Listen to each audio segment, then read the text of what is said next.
So you're at home, Zahid. Looks like you are preparing or packing. No, not packing yet. No, but I am at home.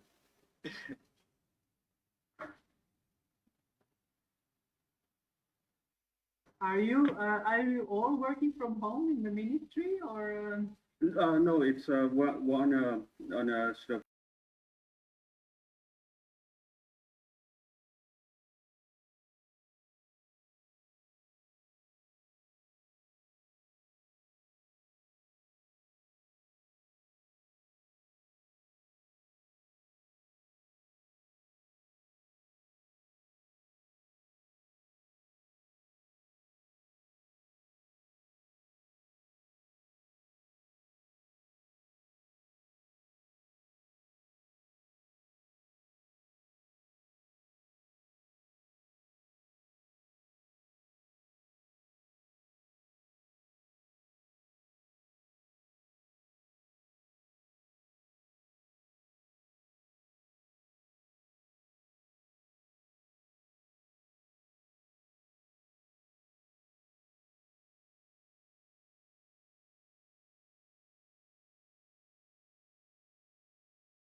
yeah, excellent. Yeah, that's it.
Just you can.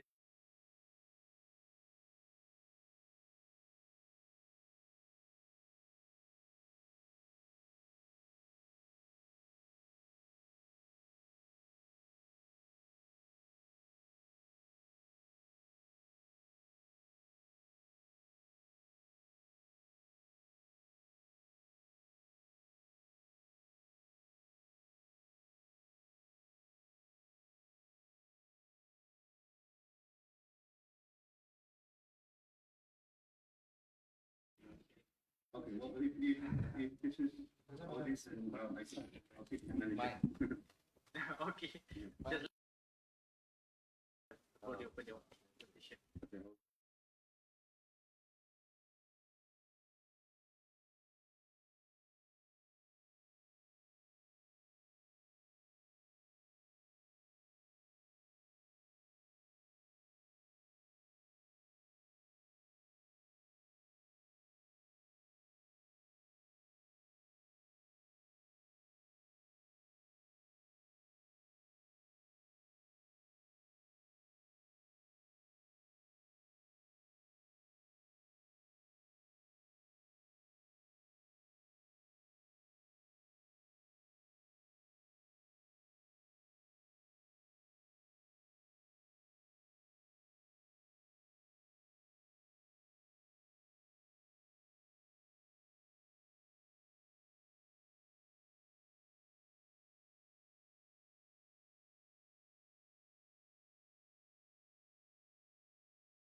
What do you have?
Assalamualaikum warahmatullahi wabarakatuh, and very good afternoon from Kuala Lumpur, and also good morning from Geneva as well.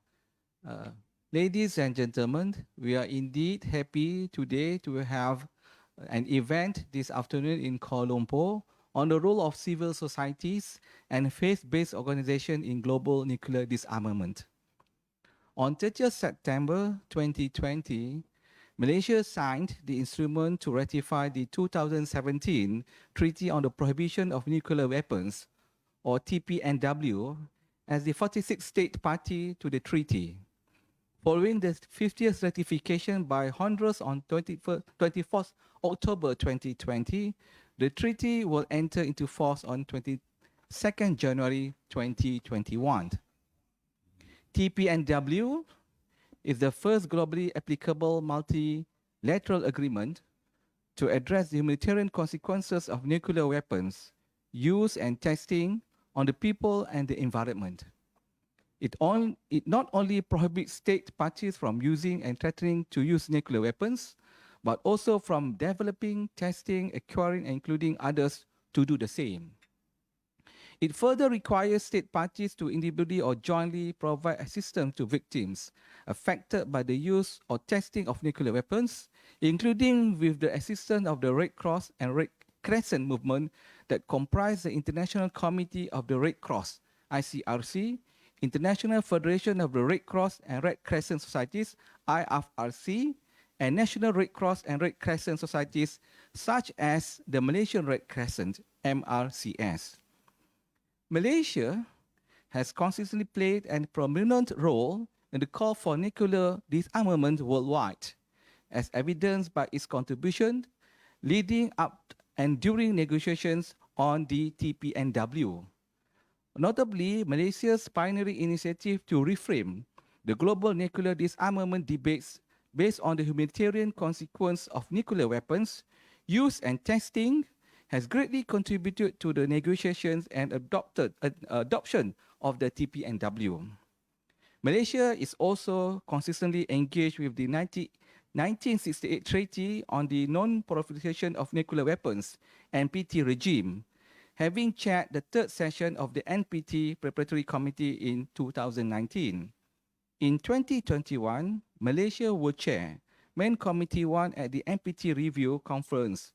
Being the 46th state to ratify TPNW, Malaysia has now also brought the TPNW closer to its entry into force that requires the ratification of 50 states and the world to be free of nuclear weapons. Ladies and gentlemen, IAIS Malaysia, together with ICRC and MRCS, are delighted to organize this event to commemorate this historic ratification by bringing together key civil society members that includes academia, faith-based organizations, non-governmental organizations, and youth organizations to foster understanding on the significance of the Treaty on Prohibition of Nuclear Weapons and to mobilize grassroots support for the campaign against nuclear weapons. On behalf of Malaysia, we would like to thank ICRC and MRCS. Being the main organizer, ICRC, we would like to thank you again.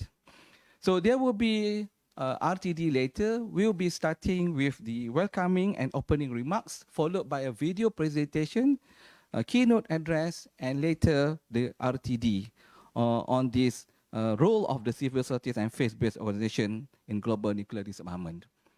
After the presenters have completed their presentation, we will open the discussion among the participations on the Zoom platform, as well as we will take a few questions from the FB Live viewers. With that, I would like to call upon Ms. Biljana Milosevic, Head of Regional Delegation ICRC, to give a welcoming and opening remarks. To you, Mr. Biljana. Thank you very much, and it's a great pleasure having you all here today with us. All distinguished speakers, discussants, and guests, selamat datang and salam sejahtera.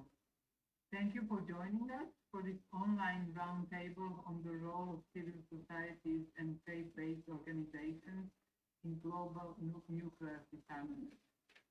This is a highly important discussion, not least because it comes at a particularly pivotal time in history. I'm referring to the imminent entry into force of the Treaty on the Prohibition of Nuclear Weapons, or the TPNW, in January 2021. And I'm also referring to the COVID-19 crisis. And what is the connection between the two? While COVID-19 is a shared experience for all of us, are they to say that not one of us has ever experienced a nuclear attack firsthand? And if you recall from your history book, the last time a nuclear weapon was used in combat was 75 years ago during the bombing of Hiroshima and Nagasaki. However, just like COVID-19 crisis, this is not an event we ever wanted repeated. And from what we know of the nuclear weapons that exist today, there is no country, no organization, or no one capable of tackling the humanitarian catastrophe that will surely follow the use of even a fraction of these weapons. We can also draw lessons from the COVID-19 crisis, which has already shown us the difficulties public health systems, particularly those in countries already affected by armed conflict, face in responding to large-scale health emergencies. The pandemic served as an important reminder of the insurmountable challenges that any use of nuclear weapons could present to healthcare systems and humanitarian response capabilities. I may not have personally lived through Hiroshima and Nagasaki, but many others before me in the ICRC did. The International Red Cross and Red Crescent movement, of which both my and my friend Hakim's organizations are a part, were among the first responders in the Hiroshima-Nagasaki attack. And the horrific experiences of our humanitarian workers, the pain and the suffering they witnessed, the indescribable scale of the devastation, not just during the time of the bombing, but many years after. These experiences continue to live on in institutional memory. They also convince our organizations to take action so that the world will never again have to live through such an experience. Since 1945, the movement, which includes the ICRC, the International Federation of the Red Cross and Red Crescent Societies, and 192 national societies across the world, have been calling for the prohibition and total elimination of nuclear weapons. And we have welcomed the TPNW as fitting response to our call. As you ponder these words, I bid to also consider the journey we must travel to achieve this goal. I urge you to think about the role you may play on this journey, or rather the role of your organization could play.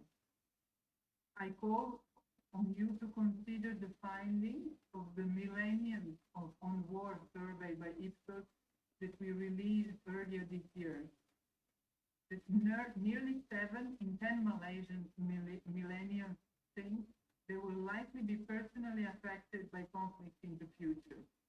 And even more concerning is that nearly 8 in 10 feel they will have to live through a nuclear attack and that it will take place within the next decade.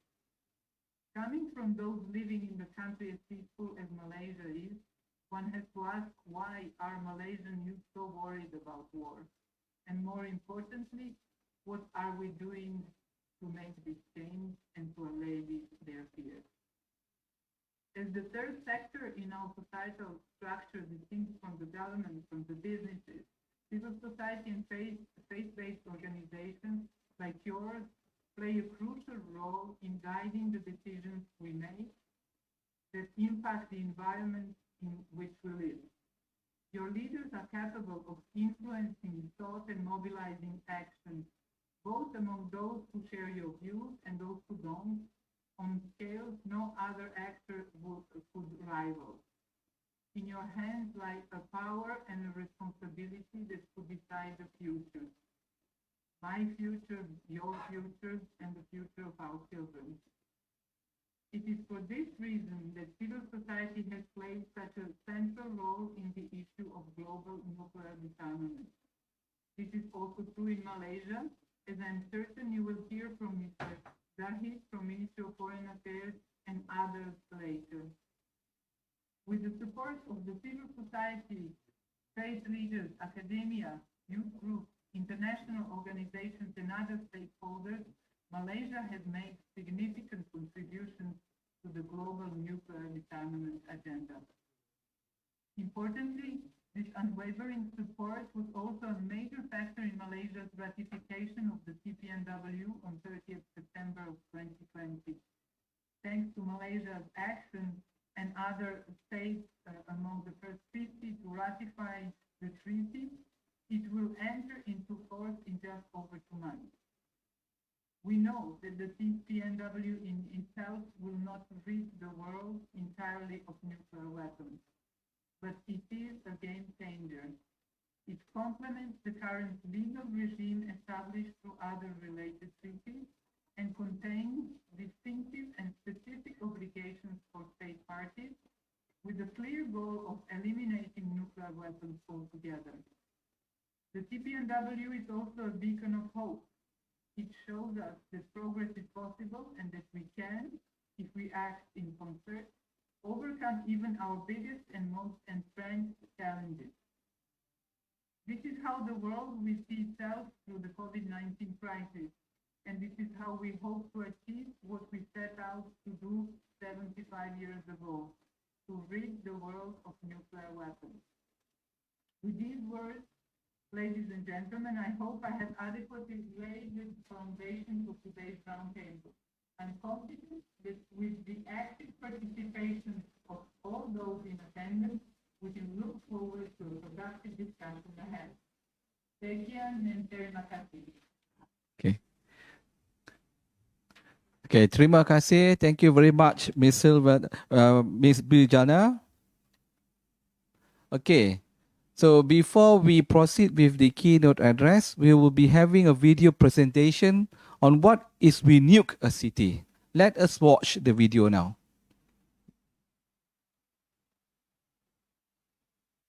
Playing around with nuclear weapons in videos is fun. There's a visceral joy in blowing things up and a horrifying fascination with things like fireballs, shockwaves, and radiation. And while it does help put our destructive power in perspective, it's not the best way of understanding the real impact of a nuclear explosion. This isn't about silly stacks of TNT or about how bright an explosion is. Nuclear weapons are about you. So we've partnered with the Red Cross and Red Crescent movement to explore what would really happen if a nuclear weapon were detonated in a major city today. Not nuclear war, just one explosion.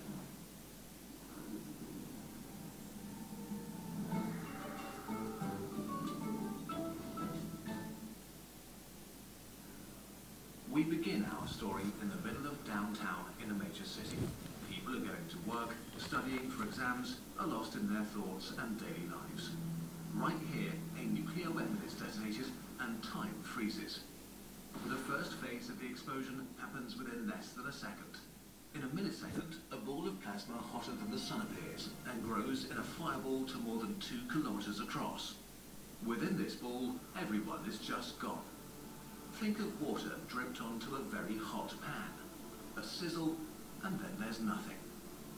Most buildings, cars, trees, tacky sculptures, and people, all evaporated. First, the flash, an intense tsunami of light, washes over the city in an instant. If you happen to have your head pointed in the direction of the explosion, it renders you blind for a few hours. The heat of this light produces a thermal pulse, so energetic and hot that it just burns everything as far as 13 kilometers from the detonation site. What this means is that everything in an area of 500 square kilometers that is able to burn starts burning. Plastic, wood, fabric, hair, and skin. If you happen to be in reach of the thermal pulse, one moment you're on your way to work, the next moment you're on fire. Now the second phase begins. It happens in a few seconds. Most people will now first notice that something, but it's already too late for hundreds of thousands. The flash is followed by the shock wave. The heat and radiation of the fireball create a bubble of superheated and supercompressed air around it that's now expanding explosively, faster than the speed of sound, creating winds stronger than hurricanes and tornadoes. Human infrastructure is no match for its power. Most major buildings within a kilometre of the fireball are just ground up down to their base. Only steel-reinforced concrete is able to partially resist the pressure. In the surrounding parks where retirees feed the ducks, trees blackened and smouldering from the heat a second before snap like toothpicks. If you're outside, you get tossed away like a grain of dust in a tornado. The shock wave weakens as it travels outwards, but still, about 175 square kilometres of houses collapse like they're made of cards, trapping tens of thousands of people who didn't have any time to react. Gas stations explode and fires spread throughout the rubble. A mushroom cloud made from the remains of the fireball, dust and ash rises kilometres into the sky in the next few minutes and casts a dark shadow over the ruined city. This violently pulls in fresh air surrounding the city, destroying more buildings and providing an abundance of oxygen. It depends on the city what happens next. If there's enough fuel, fires may turn into a firestorm that burns the rubble, everybody trapped in it, and people trying to flee the devastation. Up to 21 kilometres from the explosion, people just like you rush to their windows to take pictures of the mushroom cloud, unaware that the shockwave is still coming at them, about to shatter their windows and create a blizzard of sharp glass. The third phase begins in the coming hours and days. We're used to the idea that help will come no matter the disaster. This time is different. A nuclear explosion is like every natural disaster at once. There are hundreds of thousands or millions of people with serious injuries, lacerations, broken bones, serious burns. In the next few minutes and hours, thousands more will die because of these injuries. Countless people are trapped in collapsed buildings like in earthquakes, or blinded by the flash, deaf from the blast wave, and unable to flee through streets impassable with rubble and debris. They're terrified, confused, and don't know what's happened to them or why.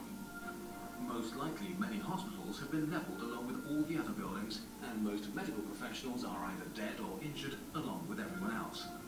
The survivors lucky enough to have been in metro tunnels or standing in the right place to be unburned and unhurt won't have truly escaped harm yet. Depending on the type of weapon, where it explodes, and even the weather, an awful black rain can begin, with radioactive ash and dust descending on the city, covering everything and everyone. The invisible, malicious, silent horror of radiation takes its turn. Every breath carries poison to the lungs of the survivors. Oh, the coming days, the people who receive the highest doses of radiation exposure will die. There will be no help, not for hours, or maybe even days. Civilization doesn't operate when there is a total breakdown of infrastructure. Roads are blocked, train tracks warped, runways cluttered with rubble. No water, no electricity, no communication, no stores to replenish supplies from. Help from surrounding cities will have a hard time entering the disaster zone, and even if they can, the radioactive contamination will make it risky to get too close. After a nuclear attack, you're on your own. So, bit by bit, people emerge from the rubble, on foot, contaminated with radioactive fallout, carrying what little they may have left. They are slow, in pain, traumatized, and they all need food, water, and medical treatment fast. And the damage done by a nuclear weapon doesn't end when the fires burn out and the smoke clears. The hospitals in the neighbouring cities are under-equipped for a disaster of this scale and overwhelmed with tens or hundreds of thousands of patients with serious injuries. In the weeks, months, and years to come, many of those who survived will succumb to cancers like leukemia. The reason no government wants you to think about all this is because there is no serious humanitarian response possible to a nuclear explosion. There's no way to really help the immediate victims of a nuclear attack. This is not a hurricane, wildfire or earthquake or nuclear accident. It is all of these things at once, but worse. No nation on Earth is prepared to deal with it. The world has changed in the past few years, with world leaders again explicitly and publicly threatening each other with nuclear weapons. Many experts think the danger of a nuclear strike is higher than it has been in decades. Governments tell their citizens that it's good that we have nuclear weapons, but it's bad when anyone else gets them. That it's somehow necessary to threaten others with mass destruction to keep us safe. But does this make you feel safe? It only takes a small group of people with power to go crazy or rogue, a small misstep or a simple misunderstanding to unleash a catastrophe of unimaginable proportions. Exploding stuff in videos is fun. Exploding things in real life, not so much. There is a solution though. Eliminating all nuclear weapons and vowing never to build them again.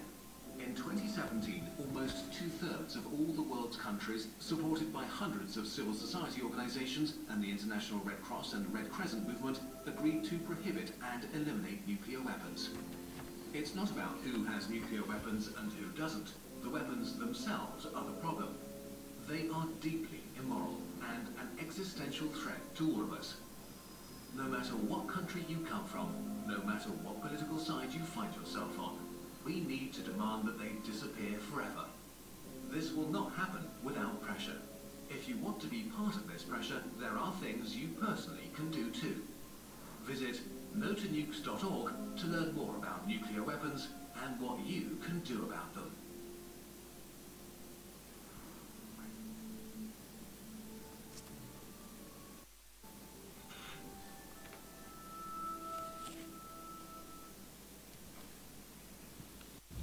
Playing around with nuclear weapons in videos is fun. There's a visceral joy in blowing things up. Okay, thank you very much for the video presentation. I think what we have seen just now is the worst impact of this nuclear weapon. I think we pray God that I think it will not happen again in the future. After 75 years that we had learned a sad lesson from this. We would like to continue with our event for today. We would like to invite Professor Dato Dr. Muhammad Hashim Kamali, the founding CEO of IAIS Malaysia, to give a keynote address on peace and peacemaking and Islamic perspective. Over to you, Prof. Thank you, Mr. Chairman. Bismillahir Rahmanir Rahim. Bismillahir Rahmanir Rahim. I will be speaking on the subject of peace and peacemaking from an Islamic perspective. We are witnesses to a world that is experiencing violence and war more than it has ever done in its history. At the turn of the events of the 21st century, there were 70 conflicts around the world, engaging 56 countries, 70 countries engaged in 56 conflicts. And the number of deaths has been highest ever experienced. With reference to Islam, in the past half a century or so, we have also experienced the rise of radical religion, political Islam, the kind of influences of Sayyid Qutb that pitted the state and citizens against one another, then Huntington and 9/11, and then the military kind of activities that has been ever rising ever since. Boko Haram and Islamic State, suicide bombing, the Taliban and Trump in France. All of this put together has given Islam a distinct impression that it is a religion of violence. This is what we hear about. And it is so untrue of the truth about Islam and how Islam identifies itself. And it is my task today to speak from the sources of Islam and see what we discover. And I may also say that the scale of death and destruction found a new dimension with this pandemic that we are still experiencing. The UN Secretary General called on the 1st of May 2020 to put a moratorium on wars and conflict has basically fallen on deaf ears.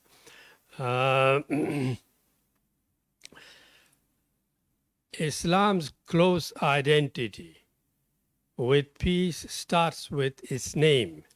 Islam actually means peace, from the word Salm, Salam, Salama, peace and security. Muslims greet one another with Assalamu alaikum, peace be upon you. And the designation of the name Islam is Quranic. In one verse, God speaks that Radwitu lakumul Islam adina. We have chosen Islam as your religion. Islam here can mean submission, and it also means peace. Both are related. Submission also is another meaning of Islam. Now, Islam has the peace is a theological foundation in Islam also. It's part of the faith of a Muslim. It is because Salam is a name of God. It's the self-identity of God. As-salamul mu'minu, one who is peace and one that is security. Aman, Aman, and Salam. They become part of the Islamic faith and partakes in a sparkle of the divine. When the Muslim prays 5 times a day, the prayer ends with turning the face to the right side. Assalamu alaikum wa rahmatullah. Peace be upon you and God's mercy to the right side of the world, and then turning face to the left side, repeating the same word to the left side of the world. Then when the prayer ends, there is a supplication, Allahumma anta salamu wa minka salamu. O Lord, you are peace. Peace is from you. Peace returns to you. Help us to live in peace and help us to enter the abode of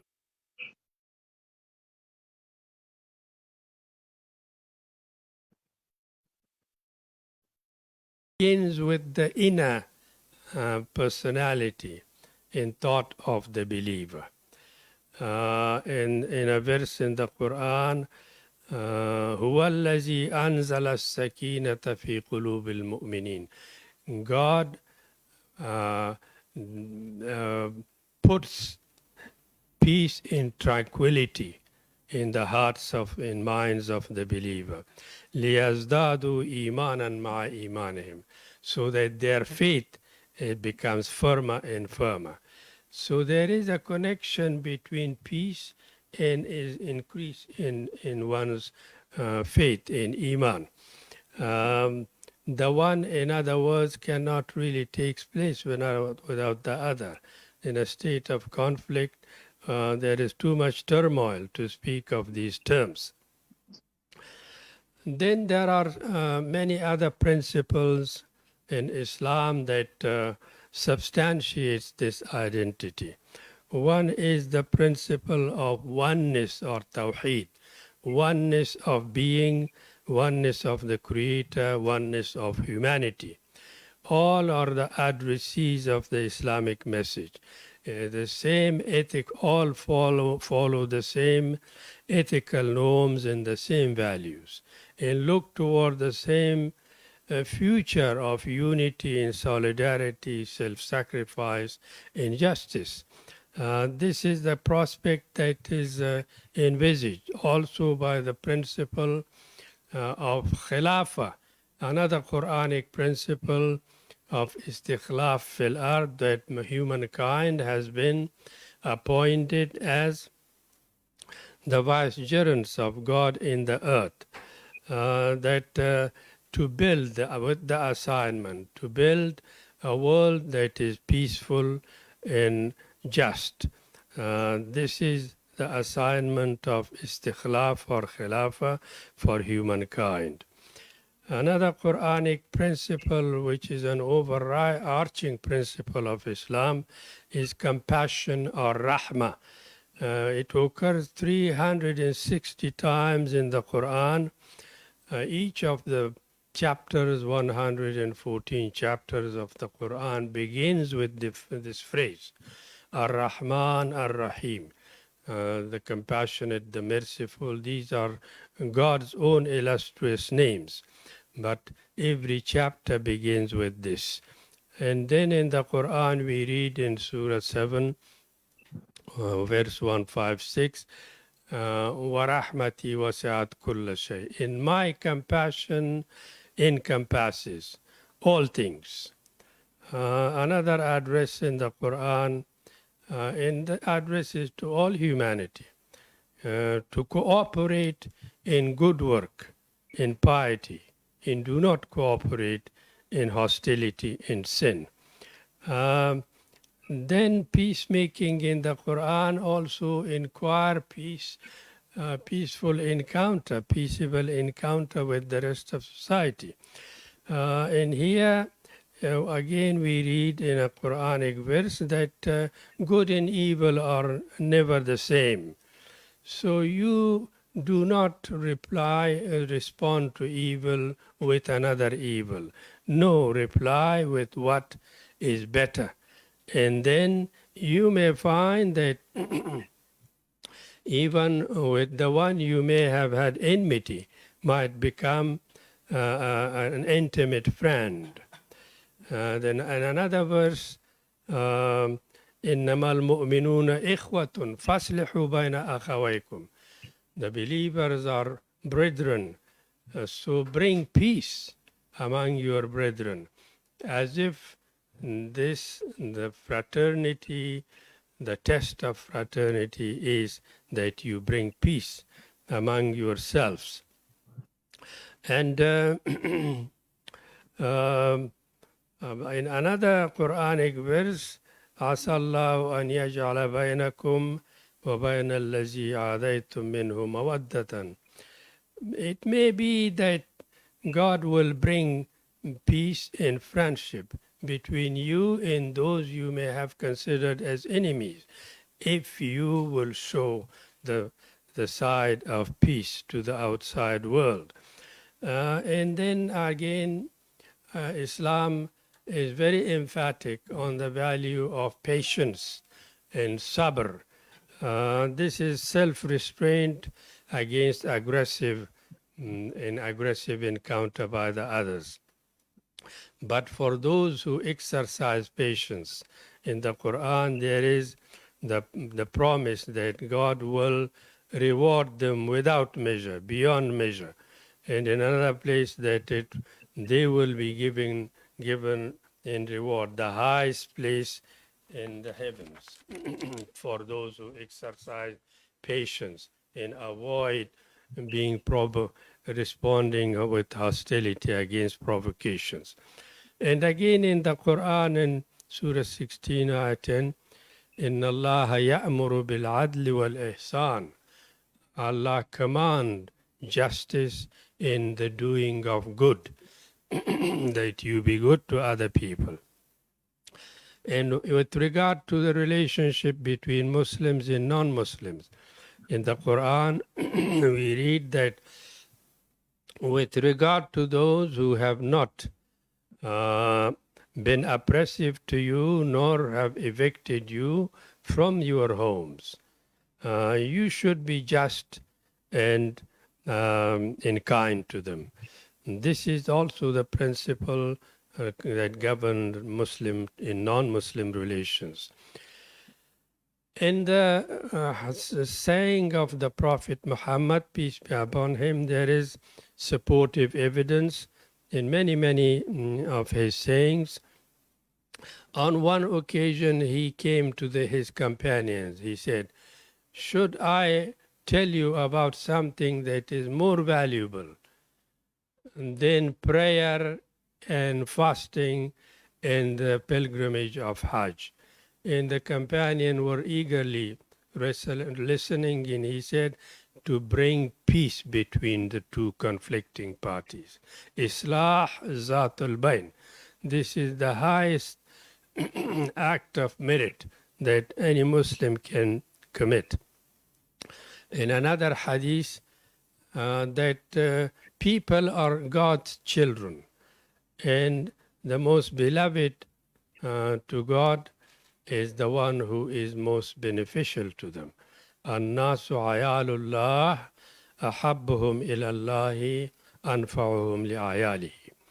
And about gentleness, that gentleness beautifies everything to which it enters, and does not fail to make ugly everything on which it to which it enters. And yet another saying of the Prophet, that a sign of a Muslim is al-Muslimu man salim al-Muslimuna min yadihi wa lisanihi. A Muslim is one from whose hands and tongues others are safe. We have many. That is why that non-violence becomes of primary importance. And we had many figures like Said Nursi in Turkey, Abdul Ghaffar Khan, the frontier Gandhi, and Ghazal al-Makdishia in Yemen, Lala Aziza in Morocco, and Mubarak Awad in Palestine, and many other figures who have taken the principle of non-violence, and that this is the Islamic approach. Then the fiqh literature, Islamic law literature, provides several formulas in order to facilitate peace, from tahkim, arbitration, to sulha, bringing peace through negotiation, to truce in armistice, hudna, and then grant of afwa, pardon, aman, safe refuge in aman.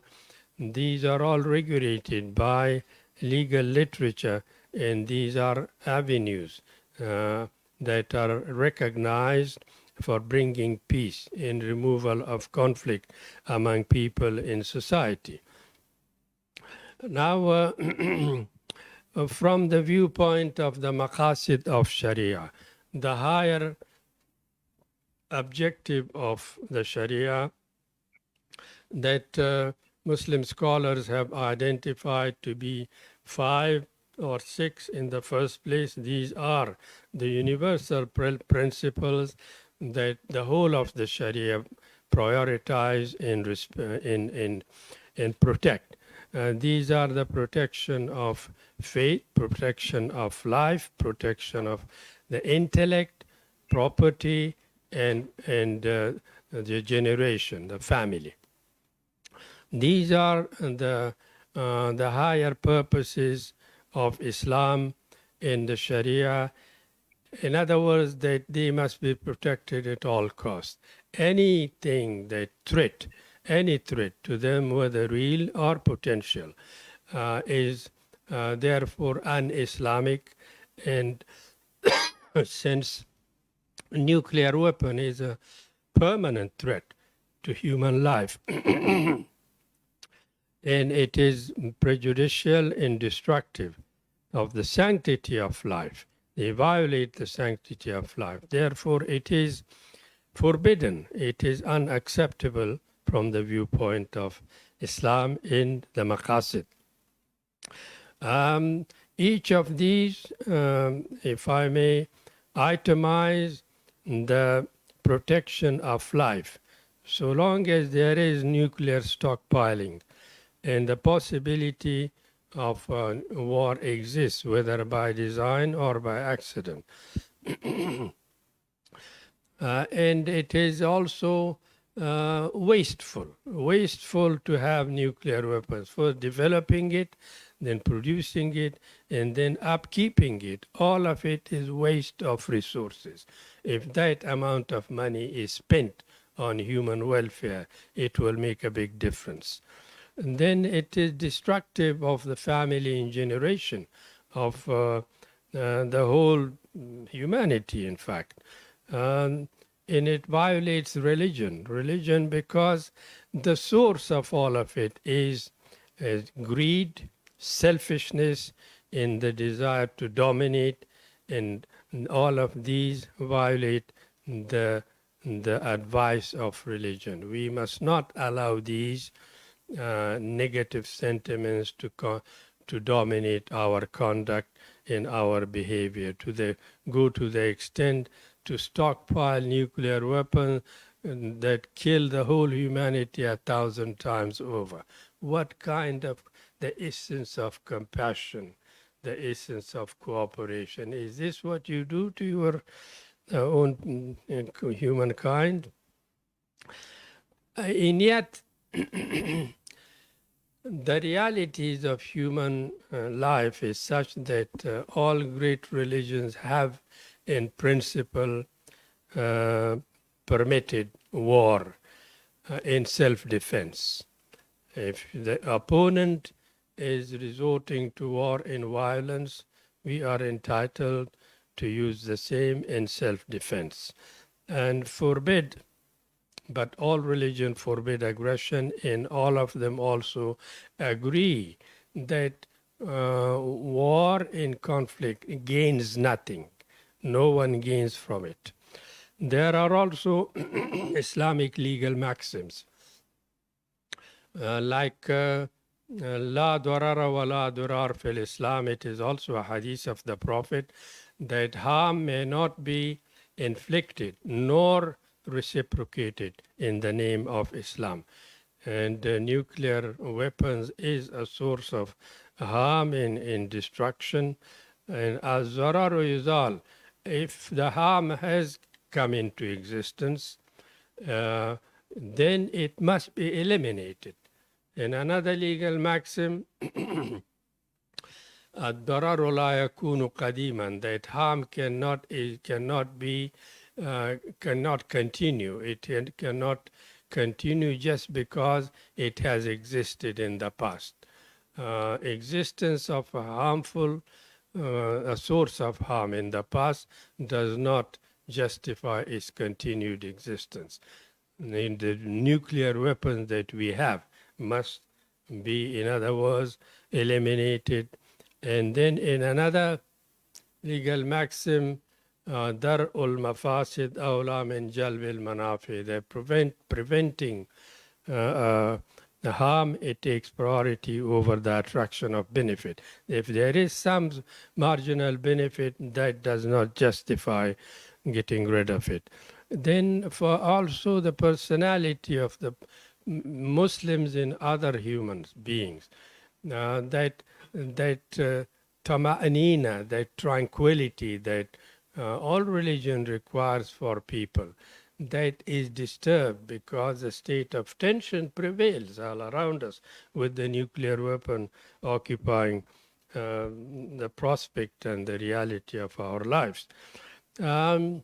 Yusuf al-Qaradawi, he has given a fatwa, says that possessing nuclear weapons is permissible, especially if the other side, the opponent, is also having it.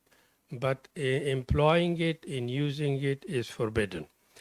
And he quotes a Quranic verse in support that you should be in the state of readiness to face violence in order to intimidate the enemy.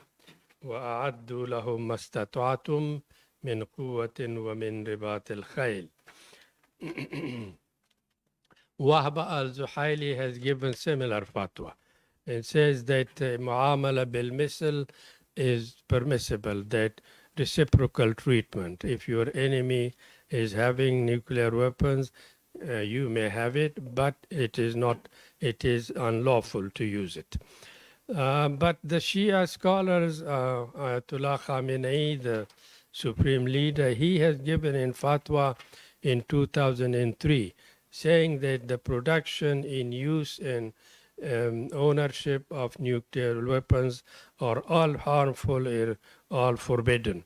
And this view was also cited by the Iranian representative in Vienna and the International Atomic Energy Agency in 2005, in that position that Islam has forbidden nuclear weapons, producing it, owning it, all of it is forbidden.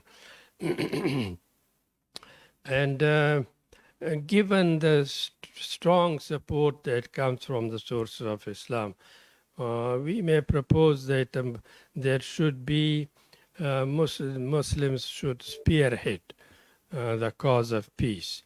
If some of the countries like Turkey, Morocco, Egypt, Malaysia, Indonesia, if they have a common agenda for peace and work for it, it may make a difference. Should create a mechanism for peace and conflict resolution and utilizes the resource or resources of Islam on the advocacy of peace. Just to make one or two comments on nuclear, there are two main treaties that I may briefly refer to before I finish. One is the Treaty on Non-Proliferation of Nuclear Weapons, 1968, that defined nuclear states as one, a state that had owned nuclear device and nuclear explosive before January 1967. These are recognized nuclear weapon states: United States, Russia, United Kingdom, France, and China. At that time, also India and Pakistan and North Korea were known to have possessed nuclear weapons, but Israel had never admitted, but it does have nuclear weapons. All Islamic states, with the exception of Pakistan, have ratified this nuclear non-proliferation Treaty of 1968, and Pakistan has on many occasions said that it will also sign it, provided that India will do the same.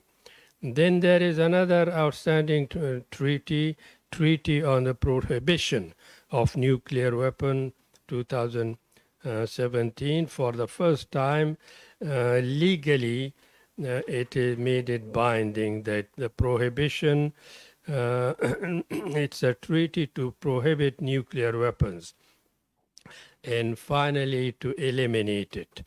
All Islamic countries, well, most Islamic countries, including Algeria, Bangladesh, Brunei, Indonesia, Comoros, Libya, Malaysia, Maldives, Palestine, Sudan, they have signed this prohibition of nuclear weapon.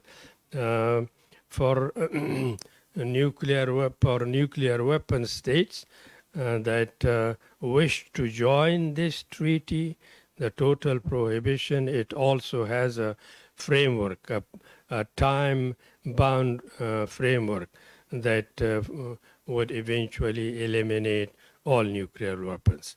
I think that I have spoken what I wanted to say. If there are discussions, maybe we'll later have it. Thank you very much. Okay, thank you very much, Prof. Dr. Hashim Kamali. It is indeed a very well presented keynote address. I think taking a position of Islam, and also in your presentation, you did also cover other faiths' stand on this nuclear weapon. And I think from the perspective of Maqasid Sharia, the objective of Sharia, I think none of these reasons behind this maqasid or the higher objective of Sharia allow this nuclear weapon to take place. And I think you started with a very good the beginning of the presentations on Islam, how it starts with Islam, that Islam promotes peace, and I think in one of the pillars of this requirement as a Muslims, when during our prayers we end our prayers with salam, with peace on our right and on left. So in other words, Islam and all other religions do not condone these nuclear weapons. Thank you very much, Prof. Kamali.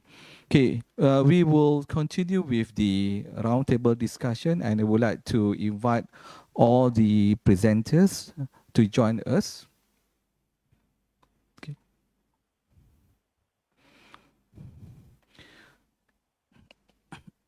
As we have mentioned earlier, the RTD this afternoon entitled The Role of Civil Societies and Faith-Based Organization in Global Nuclear Disarmament.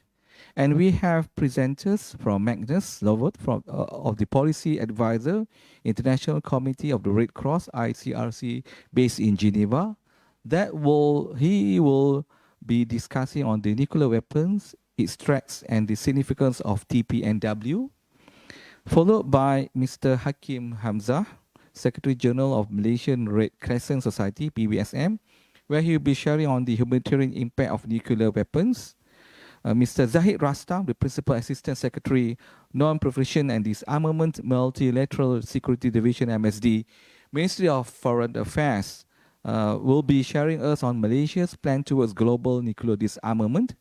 And Ms. Aisya Abdul Rahman, the Legal Advisor to the International Committee of the Red Cross, ICRC, which she will be sharing with us on the legal challenges after ratifications. That will be in the next 2 months.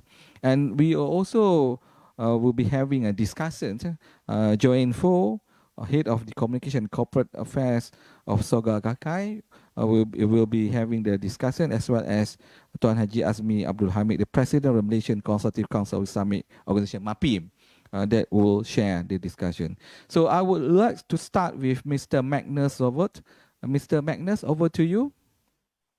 Thank you very much, Professor. I'm absolutely delighted to join you here from Geneva, a cold and early winter morning here in Geneva. I would like to thank IAIS and my colleagues in the ICRC for organizing today's event, and absolutely honored to join this panel of distinguished speakers. I will try to just get my PowerPoint presentation up. I hope that you can all see it in a minute.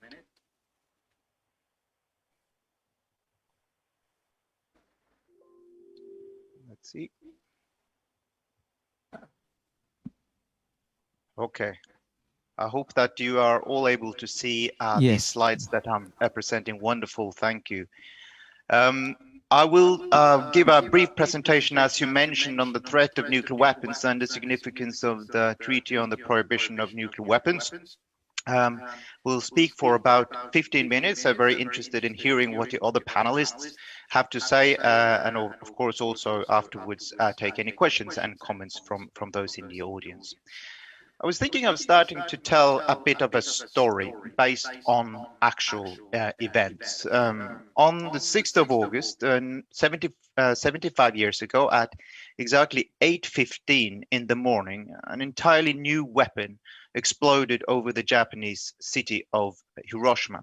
Within a fraction of a second, a massive dome, a ball of fire, completely filled the sky. And at several thousand degrees Celsius, the intense heat of this explosion completely eclipsed the center of this city and immediately vaporizing all living things. A millisecond later, after this explosion, an extremely violent supersonic blast wave expanded outwards from the fireball in all directions, and leveled most of the city and its inhabitants to the ground. A few weeks later, a person called Fritz Bilfinger, who's a delegate of the International Committee of the Red Cross arrived in Hiroshima to assess the damage. And the telegram that he sent back to his colleagues in Tokyo paints a really chilling picture. City wiped out, 80% all hospitals destroyed or seriously damaged, inspected 2 emergency hospitals, conditions beyond description, full stop. Effects of bomb mysteriously serious, stop. It would later emerge that the explosion had instantly killed tens of thousands of people and inflicted unspeakable suffering on many others.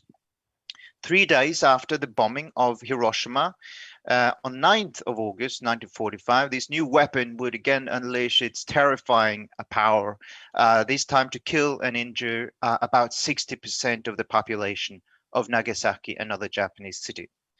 And in the following months and years, as noted by Biljana in her introduction, and despite really the best efforts of the ICRC and the Japanese Red Cross Society to assist the victims, tens of thousands more would die from the long-lasting effects of this explosion, including extensive cell damage caused by ionizing radiation. And disturbingly, the explosion has continued to kill up until this day, each year causing cancers and other deadly illnesses in those that found themselves near the explosion in 1945.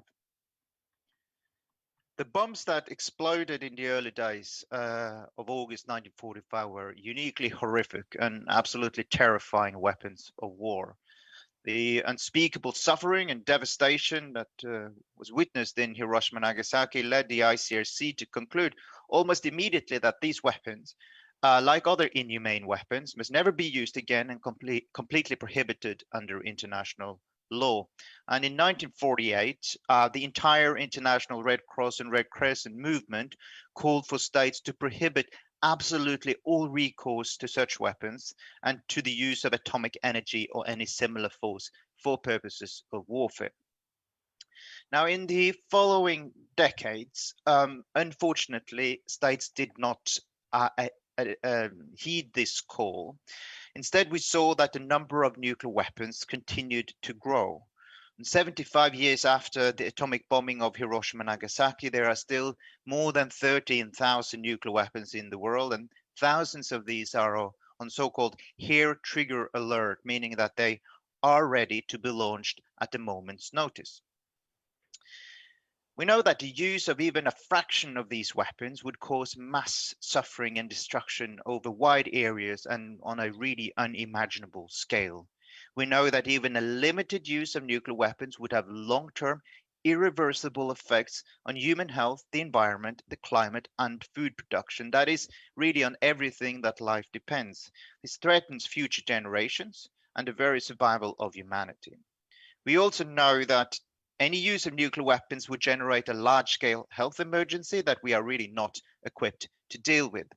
From recent research by the ICRC and the United Nations, we have learned that no government or international organization has the capacity to respond to the colossal humanitarian needs following a nuclear detonation. And then the question becomes, who will assist the victims of a nuclear explosion and how will they do it? And our inability to answer this really uncomfortable question makes it clear to us that prevention is really the only responsible course of action. What we cannot prepare for, we must prevent.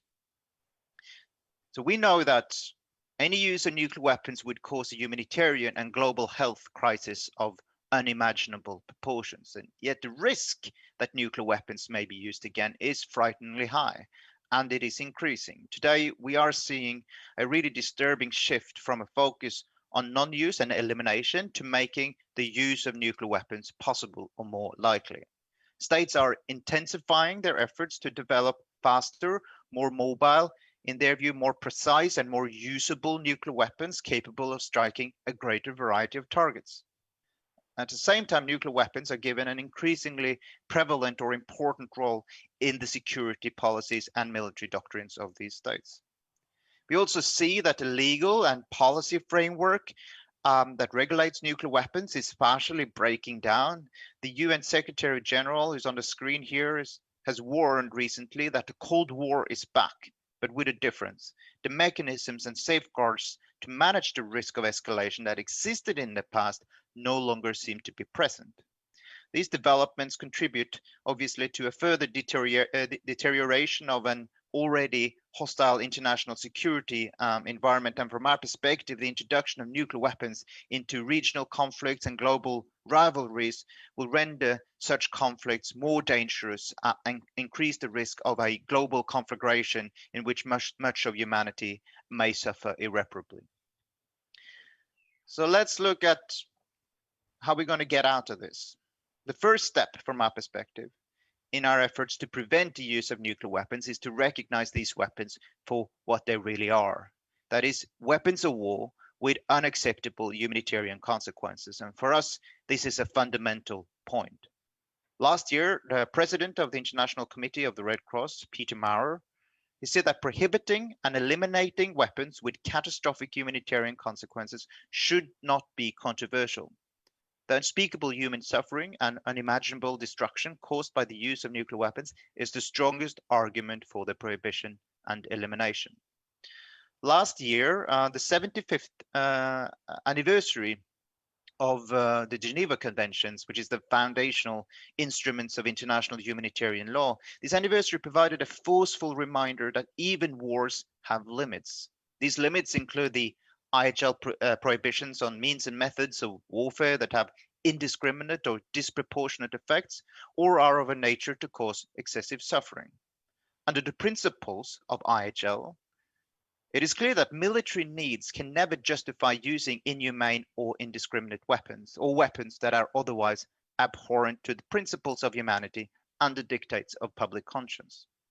These were really the considerations that led the ICRC and the Red Cross and Red Crescent movement to conclude that it is indeed difficult to envisage how any use of nuclear weapons could be compatible with this body of law called IHL, and also led us to call in 2011 for their prohibition and elimination through a new legally binding international agreement.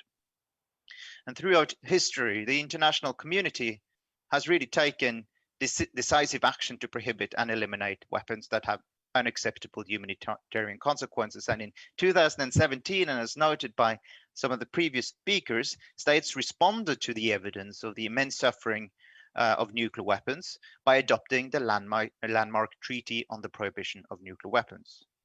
Answering a call that really echoes through the decades, the treaty is, from our perspective, a long-awaited tool to ensure that nuclear weapons are never used again. Against the backdrop of a world in which the risk of use of nuclear weapons is increasing, the treaty reinforces the taboo against their use.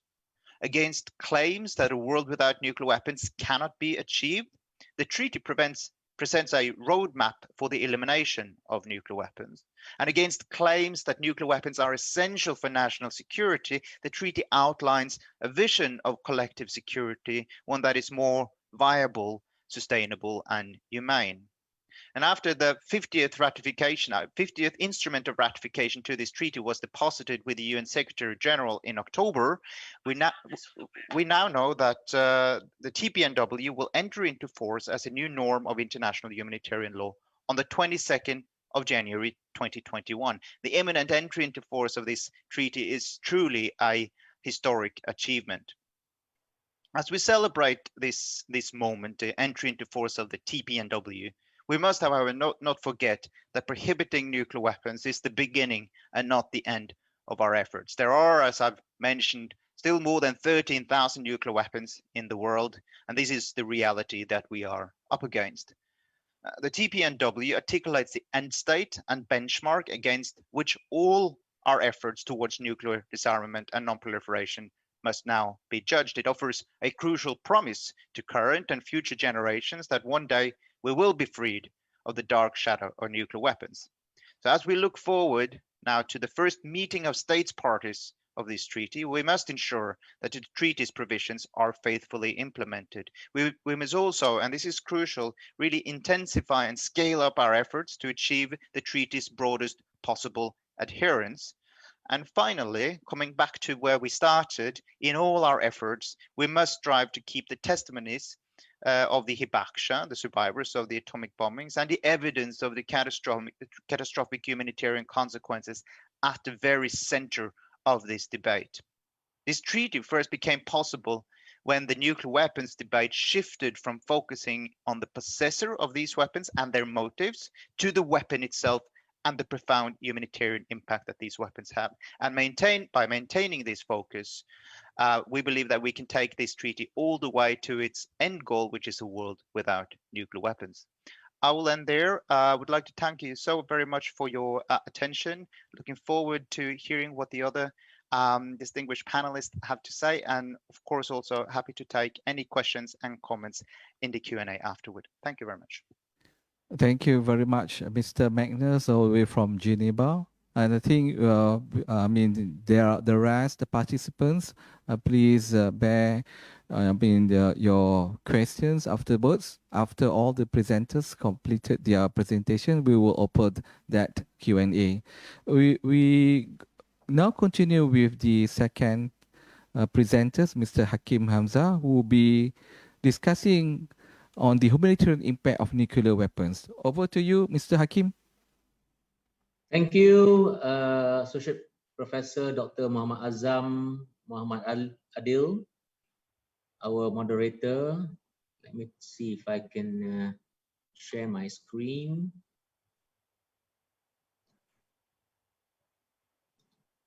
Yep. Okay. Assalamualaikum and very good afternoon to everyone. It is my pleasure to share our views on what the humanitarian impact of nuclear weapons would bring. In the international humanitarian law perspective, as recorded by the International Court of Justice, it was quoted that the threat or use of nuclear weapons would generally be contrary to the rules of international law, applicable in armed conflicts, and in particular, the principles and rules of humanitarian law. There was a vote in the court's decision on this matter, and it was 7 votes to 7, with the president casting the deciding vote. So that was how intense the thoughts were on the use of nuclear weapons. And from the humanitarian perspective or humanitarian impact of nuclear weapons, we feel that the consequences for mankind and the environment would be too devastating. And we do not know if we can cope with the consequences of the use of nuclear weapons. So during the first international conference of the humanitarian impact of nuclear weapons, it was concluded that the humanitarian consequences would put our ability to offer assistance in question, as the impact of the detonations would be too devastating. And among the main outcomes of the conference were that there's no state or international body would be able to adequately address the humanitarian emergency as a consequence of nuclear weapon detonation. Due to the characteristics of the nuclear weapon, it may not be possible to develop any capability to address the humanitarian emergency of this kind. So then there was the second conference of the humanitarian impact of nuclear weapons. Among the main conclusions was that the detonation of nuclear weapons would not be restricted to any national borders. It would transcend national borders. And the risk of nuclear weapons is growing as a result of proliferation, the vulnerability of nuclear command and control networks to cyber attacks, and to human errors, as the potential access to nuclear weapons exists by non-state actors. So we need to take into account that in the past, weapons have been eliminated and outlawed. However, in our view, this is consistent with the obligations under the international law, including those derived from the Non-Proliferation Treaty or NPT, as well as the Common Article of the Geneva Conventions. So nuclear weapons, what are they? So nuclear weapons have the ability to cause a serious or immediate long-term consequences for people, society, and the environment. This has been clearly depicted in the video at the beginning of our session. And the full extent of these consequences depends very much on the size or the number or height or location of the explosion. Therefore, you can only make general predictions on the actual impact of this explosion. The detonation of nuclear weapon releases a large amount of energy, as explained in the video earlier. 50% of the energy will come in the form of the blast. 35% shall be from the heat itself. So there we have seen that the various phases of destruction the nuclear weapon would bring to humanity. And the remaining 50% will come in the form of radiation, of which 5% are the initial ionizing of the radiation, and the remaining 10% would be the residual nuclear radiation. So together, it would cause a tremendous amount of physical destruction to humanity. So in terms of world nuclear forces, as of January 2012, the Stockholm International Peace Research Institute estimated that there are around 19,000 warheads. That was 8 years ago. So to date, I'm confident that there are more. Some 4,400 are in operation, whilst the remainder are either active or inactive, or scheduled for dismantlement. So at all times, nearly 2,000 warheads are kept on high alert and are capable of being launched within minutes or hours. The immediate humanitarian consequences are serious and immediate. There are serious and immediate consequences, and the consequences depend very much on the size and location of the detonation, of which tens, even hundreds of thousands of people could be killed or seriously injured. So the blast would flatten buildings and instantaneously kill people within a large area. The heat and fire, the fireball that was illustrated in the video at the beginning of this session would reach several million degrees of Celsius, as no one around on ground zero would be able to survive the heat. Depending on the size of the explosion itself, the flash of the heat would produce radiation and cause severe burns and flash blindness as far as 20 kilometers from ground zero. On the radiation, they exposed to a large external doses of X-rays, gamma rays, and neutrons would be lethal, with death occurring within days and weeks. In the immediate term, the radiation exposure would cause suppression of the immune system and reduce resistance to infection. This would lead to destruction of the bone marrow, cardiovascular, and damage of the central nervous system. The psychosocial impact of nuclear weapon detonation, as we can see, the lasting legacy of the nuclear attack in Nagasaki was a higher rate of residents was suffered from post-traumatic stress disorder, or PTSD, in the area close to ground zero.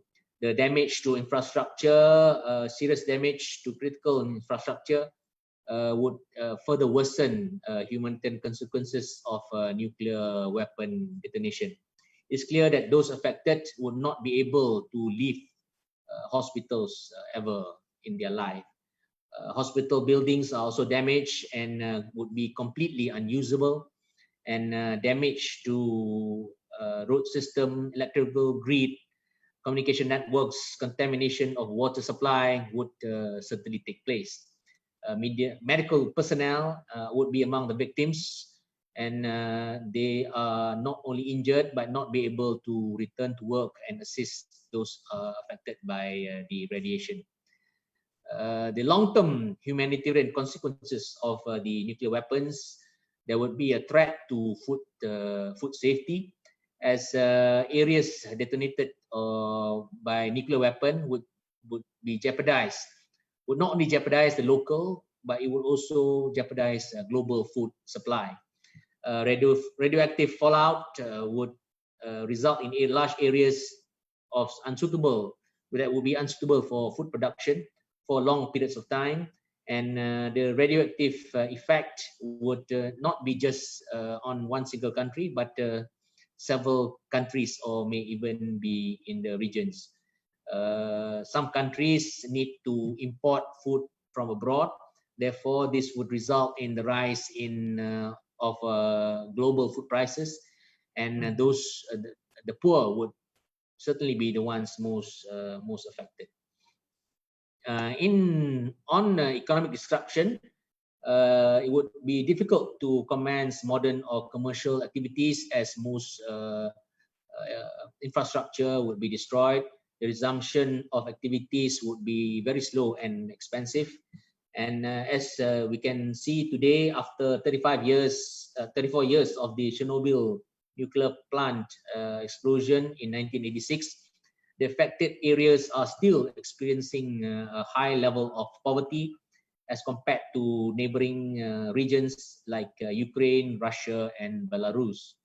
The environmental damage of the detonation of nuclear weapon will result in widespread radioactive contamination, which in turn would render many sources of food and water supply useless.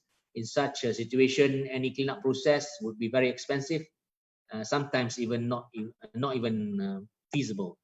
There is an overwhelming need for, as mentioned by the ICRC, no organization on its own would be able to have sufficient resources to ensure an effective response to such a humanitarian crisis, therefore necessitating cooperation among multiple actors. Providing adequate, timely, and appropriate assistance to thousands or even millions of people would require an enormous amount of manpower, material, and resources. Such cooperation is certainly complicated by the lack of common understanding and what would be needed to address the humanitarian crisis. In terms of the assistance or to the response that is required for this, to the impact of the explosion of nuclear weapons or the detonation of nuclear weapons, for example, and in Malaysia, MRCS is providing the ambulance service. In those areas that are affected by the detonation, humanitarian assistance would certainly be difficult, as we would also be concerned the exposure of the radiation to our medical personnel as they move to provide assistance or medical care or evacuation of those who are in need of further treatment. The provision of first aid or interventions by qualified medical personnel would be certainly difficult, as the severity of injuries would be beyond effective medical treatment. Survivors would also need to have access to shelter. However, the ionizing radiation impact would render this effort difficult or almost impossible.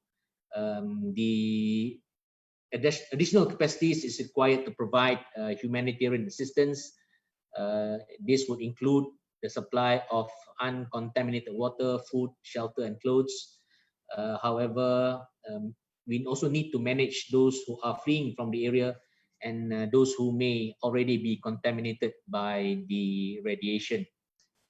We would need to also consider the requirement to recover, identify, storing and disposing of dead bodies that are affected by the nuclear weapon detonation. The scale of the destruction and the large number of those affected in densely populated areas such as Kuala Lumpur or other major cities would render a big challenge for us to provide the necessary needs to assist those who require assistance, or to allocate available resources to provide assistance.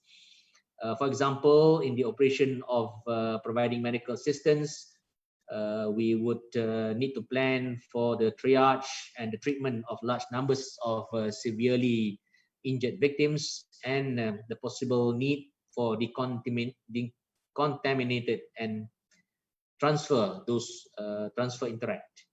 The human resources needed to manage the patient flow will be considerable and would rapidly exhaust the available resources the available response capacities. Furthermore, access to some areas would be almost impossible owing to debris and damage to infrastructure, and this would make it difficult to bring personnel and supplies to the assistance of survivors. One of the main safety concerns to the first responders would be the risk associated with exposure to the ionizing of the radiation. Therefore, appropriate protective measures need to be taken based on the principles of radiation protection and adapted to the specific circumstances of the operation. The first responders would need to be able to effectively deliver humanitarian assistance, although they need to understand that these areas may have risks and characteristics and effects of ionizing the radiation may provide an adverse impact on our personnel. This will imply that immediate humanitarian assistance provided is influenced very much on the actual exposure and the contamination level in the specified area, hence rendering some areas to be possibly off limits or not accessible by responders for a considerable period of time. Such restrictions is applicable if the respondents are inclined to accept the risk to their health in view of the enormous needs. Additionally, working in such circumstances would certainly be a heavy toll on the psychological well-being of not only the responders as well as those who are close to the victims. There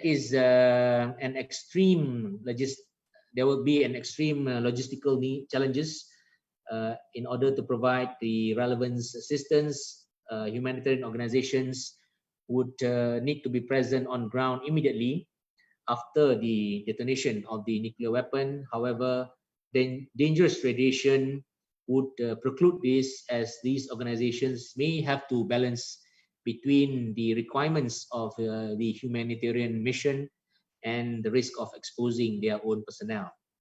The deployment of external resources would require or would be dependable on transport, the availability of transport and other logistic capabilities.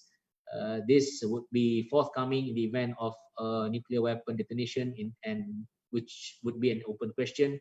The next question would also be whether states would allow passage for military assets intended for assistance purposes.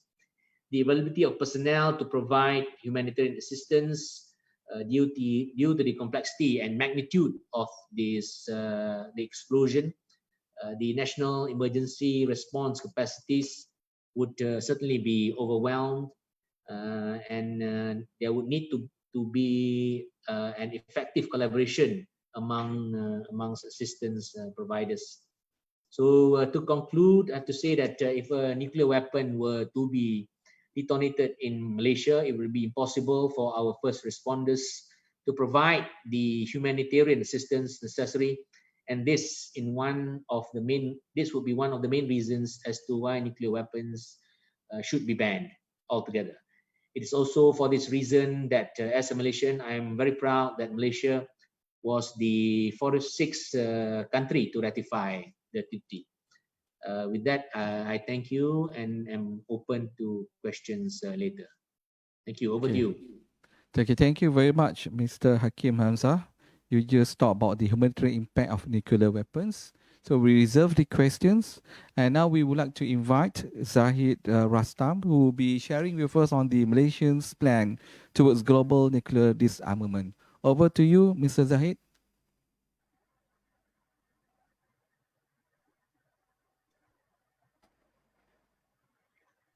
Thank you very much. Let me just get my shared screen on.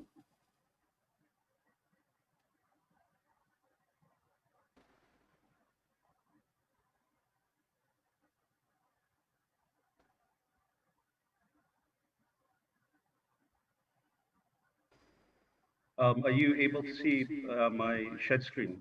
Yes. Okay, perfect. Professor Dato Dr. Hashim Kamali, Professor Dr. Mohammad Azam, Ms. Milosevic, fellow members of the panel, friends and colleagues. Thank you, first of all, to IAIS, ICRC, and the MRCS for organizing this event. For the Ministry of Foreign Affairs, the role of civil society is very important, and in particular, the role of faith-based organizations have a special role and ability to promote nuclear discourse on nuclear disarmament, as what was mentioned by Professor Kamali in his keynote much earlier. Essentially, all faiths have peace as a central tenet of their belief. And for the Foreign Ministry, we believe that the role that civil society can play is quite essential.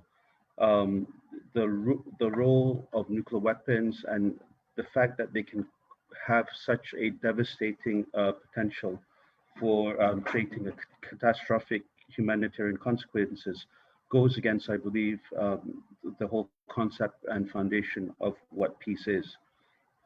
I have been asked to talk about sort of the Malaysian government's plans or the vision and mission towards global disarmament. And I have to emphasize here that this is necessary a joint effort. It's a global effort.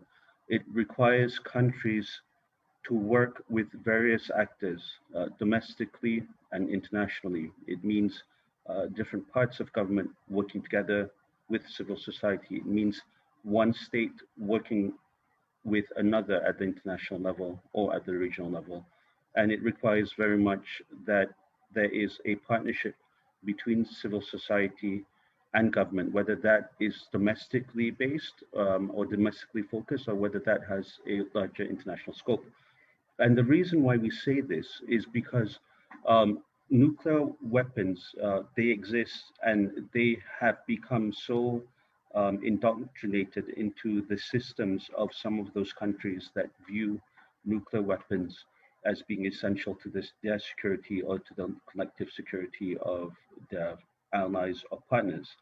Now, this is something that we do not believe in. We believe that nuclear weapons need to be eliminated because the very existence of such weapons is a security threat to all countries, including countries such as Malaysia, which is a non-nuclear weapons state, which is against nuclear weapons. But those that have those weapons need to ensure that they do their best, and they need to fulfill the commitments and the legal obligations to get rid of those weapons. So the scope of what I will be talking about today, it's a bit different slightly from what was stated in the title of this session, but essentially I will speak a bit about Malaysia and nuclear disarmament. I will talk about nuclear disarmament in 2020 and 2021, and the reason why I will do so is because due to the COVID-19 pandemic, quite a few sort of milestones in terms of nuclear disarmament at the international level have been delayed. We've had some good things, such as the TPNW that got its 50th ratification a few weeks ago, but it will come into force in 2021. The NPT review conference that should have taken place in 2020 is also going to take place in 2021. And there are a number of other different things going on. So it's important that we look at this in terms of how, for us, the foreign ministry can strategize and approach those things, but also in terms of how we can work together with civil society. I'll speak a bit about the background of the NPT and TPNW. I won't go into too much detail as there have been introductions by the speakers before me. But just some of the things that I will speak about, I think, will help to assist in terms of the context of what countries need to do in the coming year or so. I will speak about the current situation in the nuclear disarmament and non-proliferation regime.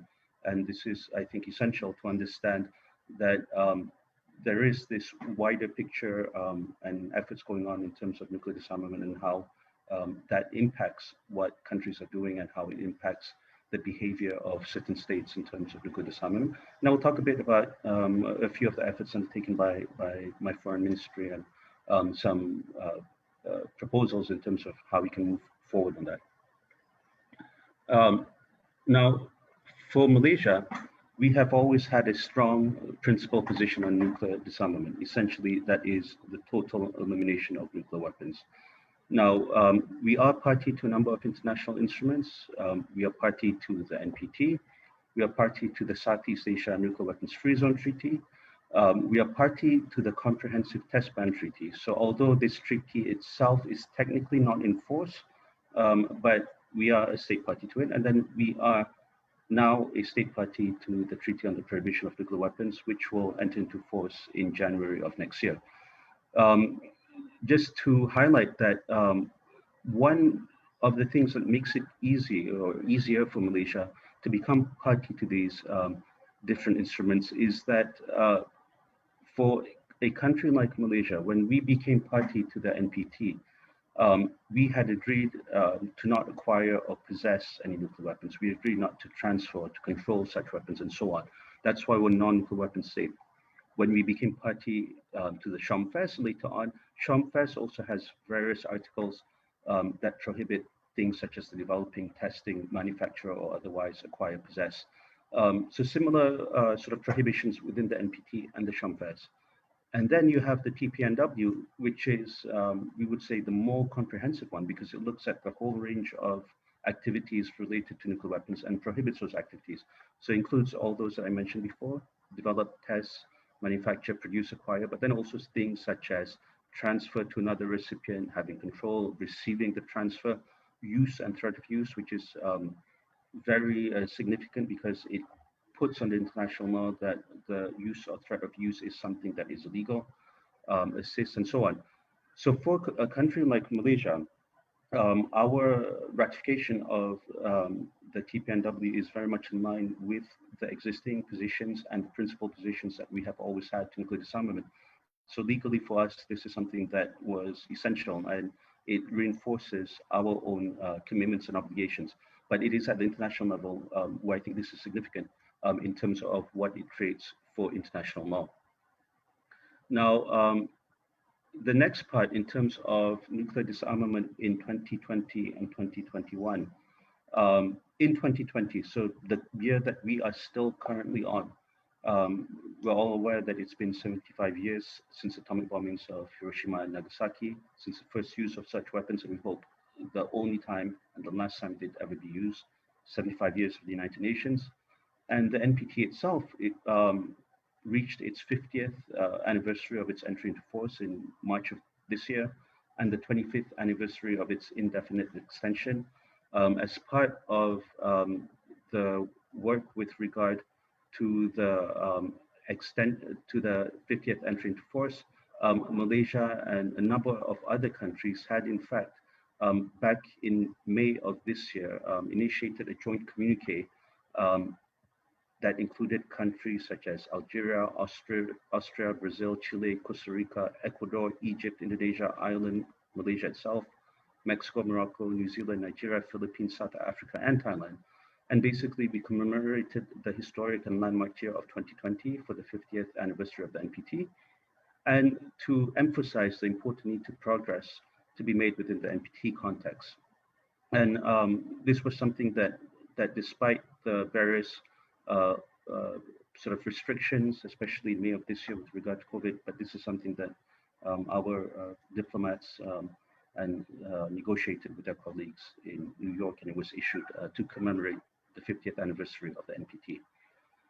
Now, the NPT itself, just allow me to speak a little about background here. I think many of those attending are very familiar, but it is a treaty with a number of objectives. It is essentially a treaty to prevent the spread of nuclear weapons and weapons technology.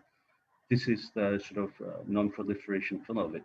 It is then to promote cooperation with peaceful use, the peaceful use pillar, and to achieve nuclear disarmament, the disarmament pillar. And it is in the disarmament side of things where things have been lacking the most in terms of progress. There have been commitments made in the past, but the implementation of those commitments is something that remains to be desired. The third point there is what I wish to emphasize. The 2020 review conference has been postponed to 2021. The dates are being worked on by the state parties with the secretary, and we'll have, I believe, confirmation or a better indication of when those dates are as we progress into 2021 and in terms of global efforts towards the pandemic, in terms of whether or not and how the review conference would be convened. Our ambassador, our permanent representative in New York, Dato Mohammad Hussein, he will be chairing Main Committee 1 on nuclear disarmament during this review conference. There are 3 main committees, and there's a president who is overall in charge. The main committees, one is on disarmament, one is on non-proliferation, and one is on peaceful use. And Malaysia will be chairing the one related to disarmament. And I will speak more on that later on in my presentation. For the TPNW, at present, there are 84 signatories and 50 state parties. It was mentioned that Malaysia had ratified on 30th September this year. We were number 46. And then Tuvalu, Jamaica, Nauru, and Honduras. And with Honduras's ratification, that allowed for the treaty to come into force 90 days after the 50th ratification. And that entry into force will come in on 22nd January of this coming year. We all know that the TPNW was opened for signature back in 2017.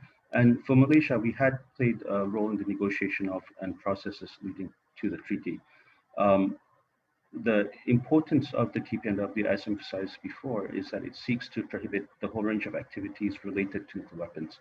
So developing, testing, producing, manufacturing, transferring, possessing, and so on. As mentioned before, if you look at the other treaties which were party to NPT and SHAMFES combined, they had most of this in terms of the prohibitions, but the TPNW is more comprehensive. So we see that all as being part of a framework that is comprehensive, that looks at the whole range of activities. And this is one of the strengths of TPNW.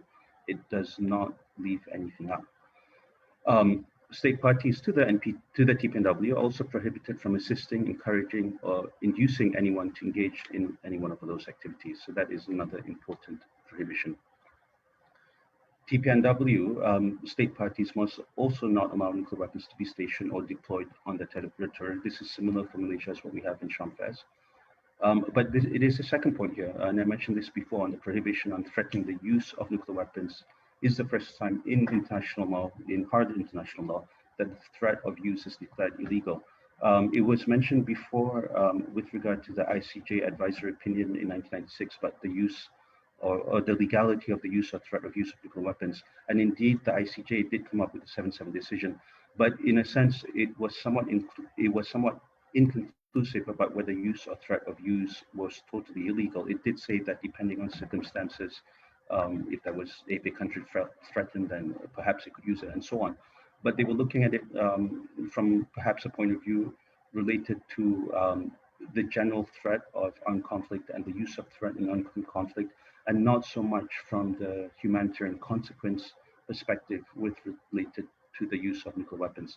So by having this threat of use declared illegal or prohibited under the treaty, and the treaty coming into force, then it makes it under international law something that is illegal, and we think that this is quite significant. Another important aspect about the TPNW is that the NPT, as compared to the NPT, is that the NPT allows for a number of states to have nuclear weapons and for their recognition as nuclear weapon states, but it prohibits it for others. TPNW, on the other hand, does not make such distinctions. All nuclear weapons are prohibited, and this is something that we believe is quite important, as stated earlier, that it is the very existence of nuclear weapons which is the threat.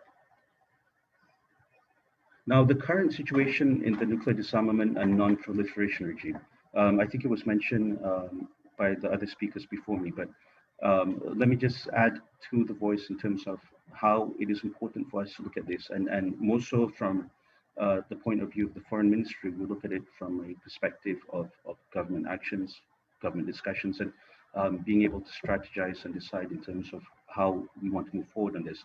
So for sure, the ABM treaty and the INF treaty, those are gone. The renewal of the New START treaty, that remains uncertain. The US has made a number of pronouncements to state that they are willing to renew negotiations and START, but they have put some conditions on that. And Russia has their own views on some of those conditions. China has some views on some of those conditions. As to whether or not it will be renewed with a different administration in the US than that one that is current, that remains to be seen.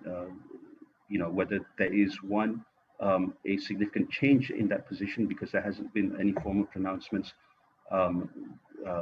by either side.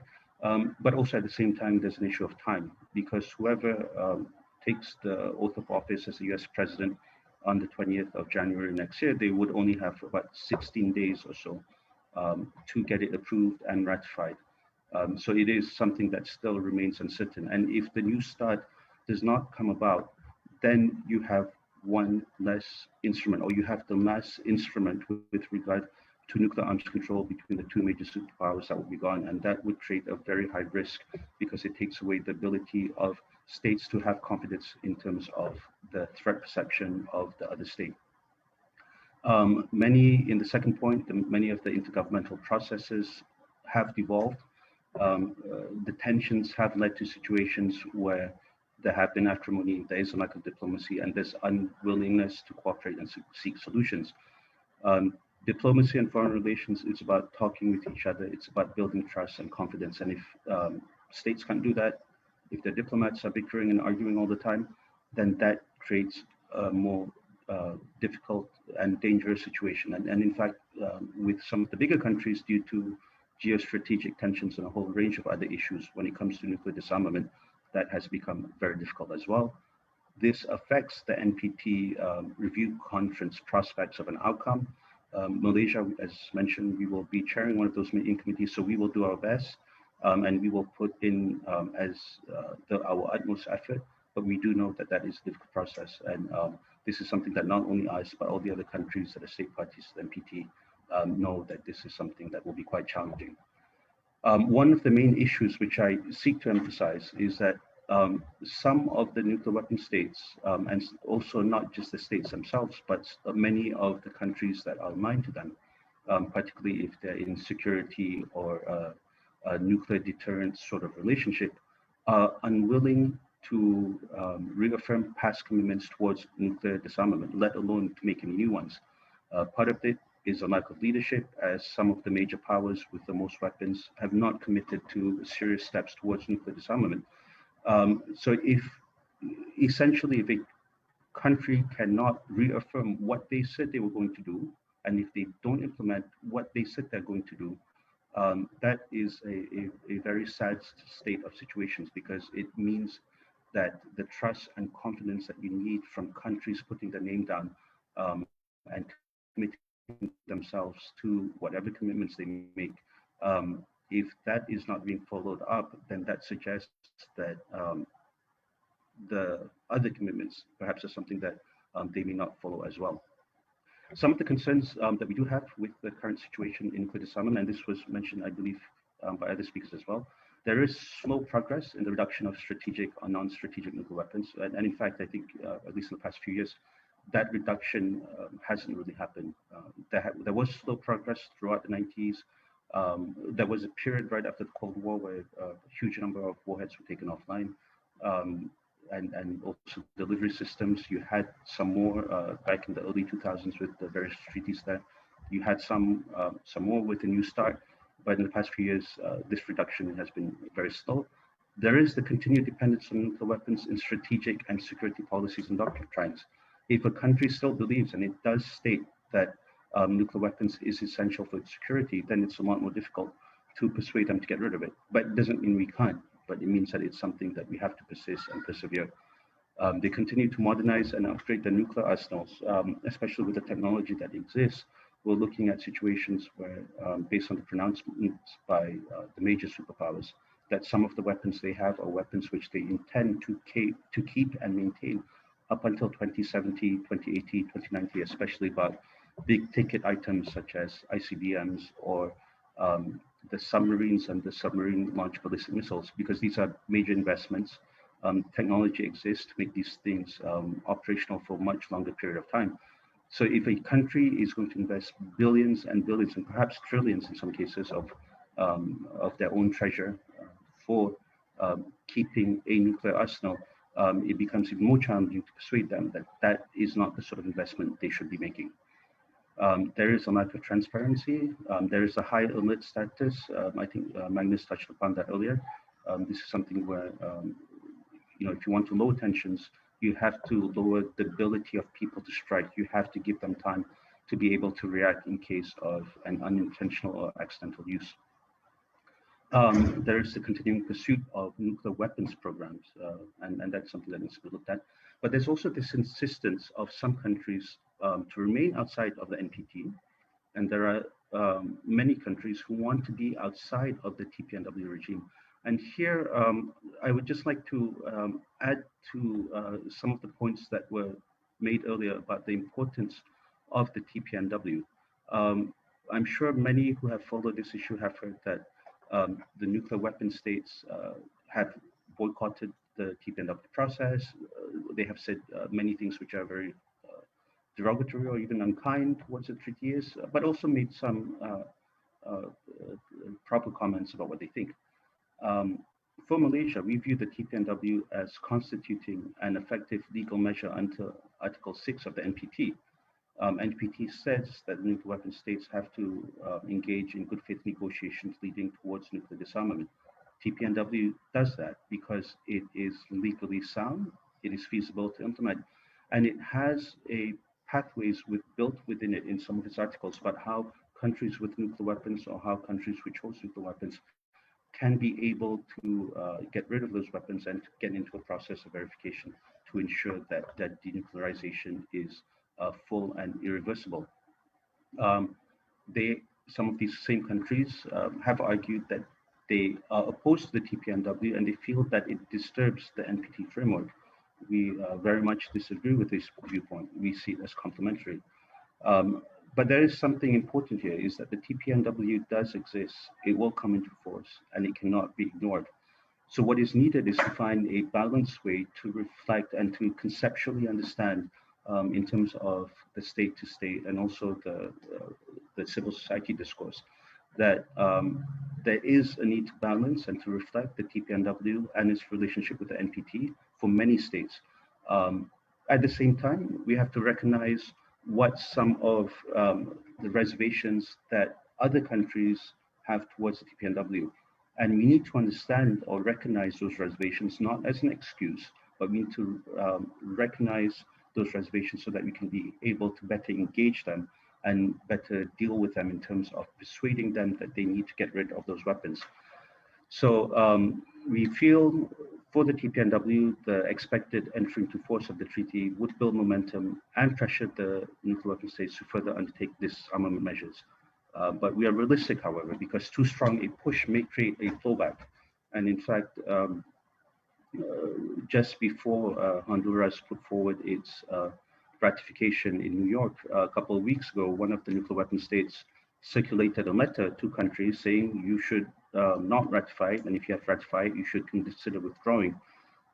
This is part and parcel of foreign policy and international diplomacy. It happens, but it shows again that you know, there are countries out there who feel strongly, and we shouldn't back down just as much as they won't back down. But we do need to engage and to discuss with each other, and to get them to understand that it's important to support it. We do believe that when we move forward in terms of TPNW entry force, this will give direction for further initiatives aimed at elimination of nuclear weapons, because the TPNW gives another platform for non-nuclear weapon states to work together in a format that is equal, in a format where all countries are equal, which we think is quite important because the TPNW does not make distinctions between different levels of states. So this strengthens the global norm against nuclear weapons. It is inclusive, and it is something that we feel is important. Just have a few more slides.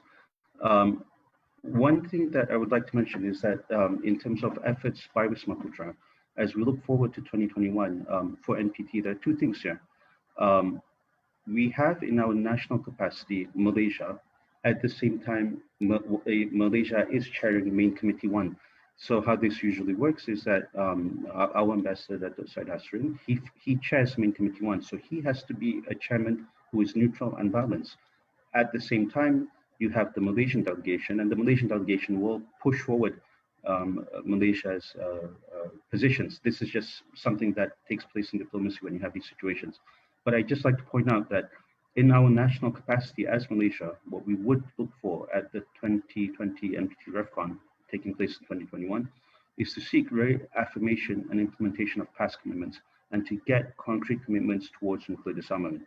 In our capacity as chair of Main Committee 1, that is to facilitate an outcome that is by consensus, that is balanced. But consensus and balance doesn't mean that we cannot be ambitious. So we do want for the state parties to work well with each other so that we can come something that's good and that's something that can do proper service to the issue of nuclear disarmament. Now for the TPNW, 30 days after its entry into force, so 30 days after 22nd January of 2021, state parties need to submit a declaration to the UNSG in terms of whether or not they have nuclear weapons and whether they're engaged in any of the prohibited activities. So this is something that is a task by the government, and the Foreign Ministry will be working and coordinating with the relevant ministries and agencies within government to ensure that we can be able to submit this declaration. For the TPNW as well, the meeting of state parties needs to take place within 1 year of the entry into force. And this is something that we will be discussing further with other state parties to the TPNW in terms of how to ensure a successful meeting of state parties and what we want to do in that meeting of state parties. As per the treaty itself in Article 8 of TPNW, it states that the purpose of the meeting of state parties is to implement, is to look at further measures and to review the the implementation and status of the treaty, and to look at measures for the verified, time-bound, and irreversible elimination of nuclear weapons programs. The verified, time-bound, and unreversible, I think this would perhaps require a bit more time in terms of discussion, but looking at new steps or ambitions that the TPNW countries can do, I think is quite important. So in this, I would just like to add that for Malaysia, we will work with other state parties on developing the TPNW framework further and how to utilize it and how to make sure that it is effective and efficient to pursue nuclear disarmament. And of course, we need to engage with non-TPNW states. We will also, on our own, but collectively with others, also encourage other countries to become party to the TPNW as soon as possible. We need to ensure that there remains strong global political will towards nuclear disarmament. As mentioned earlier, the TPNW entry into force is just a beginning. It is not an end. There are still many other signatories that need to ratify. There are still many other countries that need to exceed, and there are still many other countries that need to be persuaded on the importance and significance of this TPNW. But we will do that working not just with states, but also with civil society on promoting nuclear disarmament awareness, education, and discourse, in particular on the TPNW. And with that, I would like to thank you for your time and your patience, and thank you very much to the organizers. Okay, thank you very much, Mr. Zahid Rastam, on the Bisma Putra's point on this Malaysia's plan towards global nuclear disarmament, especially on the perspective of this TPNW when it takes effective in January 2021. We move to the last presenters, Ms. Aisya Abdul Rahman, on the legal challenges after ratification. Ms. Aisya, please. Thank you, Associate Professor. Assalamualaikum and a very good afternoon, everyone. So to recap today, there are now more than 13,000 nuclear weapons around the world, and these weapons are more powerful than the ones that detonated in Hiroshima and Nagasaki 75 years ago. Now, 75 years later, today, Japan Red Cross hospitals are still treating the hibakushas, the survivors of the bombing. Now, this will be the first thing that I would recommend. This is the first thing that CSO, civil society, can do. Spread this message, not just about the devastation of the nuclear weapons, the devastating impacts of nuclear weapons once it's detonated, but also spread the message on the increasing nuclear threat, the urgency of the situation, as well as the total lack of preparedness that nobody, no state, no body, especially working by themselves, could be able to respond to if a nuclear weapon, such a bombing that happened 75 years ago, were to happen again today. Now, to demonstrate this urgency, the urgency of the situation, I would have another video to show you guys, and we will see how urgent actually the situation is.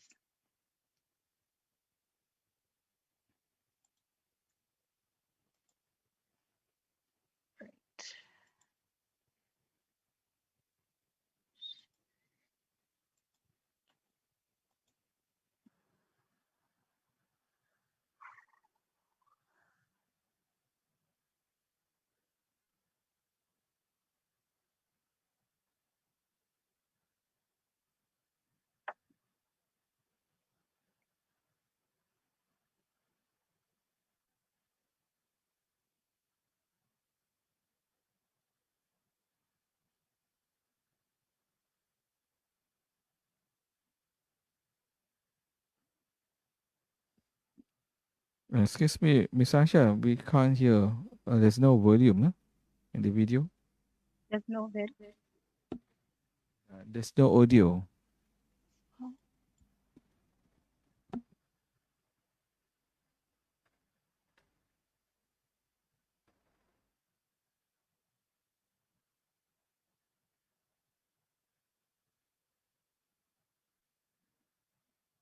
Yeah.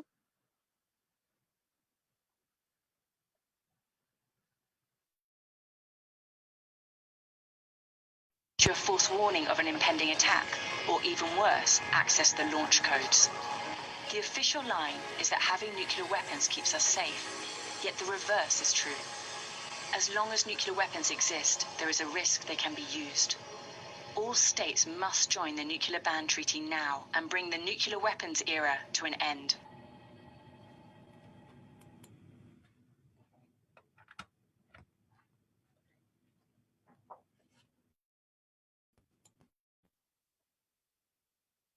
Okay. I understand that there was an audio issue. Should we play the video again?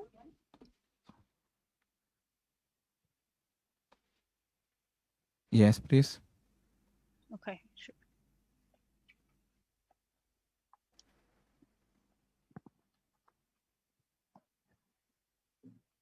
Excuse me, sorry.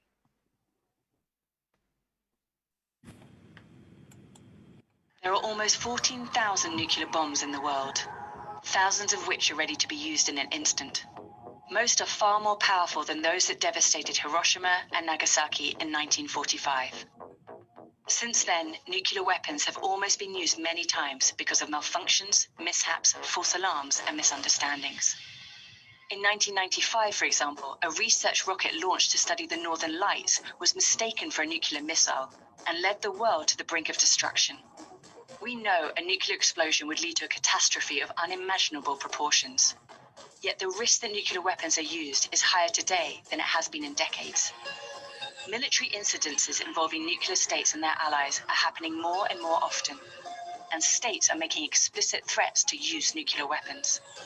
Agreements to eliminate existing arsenals are being abandoned as new nuclear weapons are being developed. We are on a dangerous path towards a new nuclear arms race. At the same time, digital technologies that now control nuclear weapons could be hacked to issue a false warning of an impending attack, or even worse, access the launch codes. The official line is that having nuclear weapons keeps us safe, yet the reverse is true.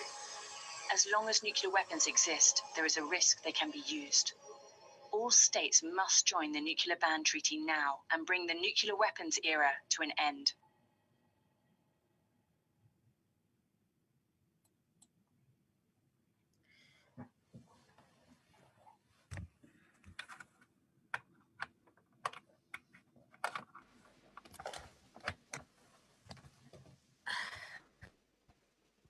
Okay, you should continue. So, yes, thank you, Associate Professor. And I will share I'll share also my presentation.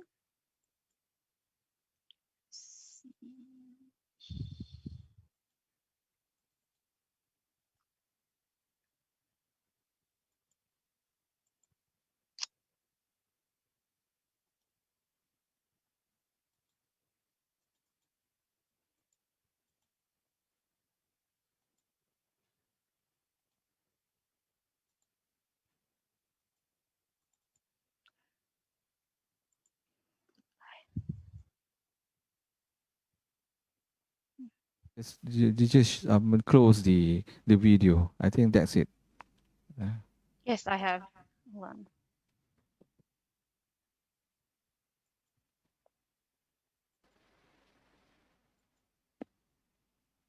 Okay.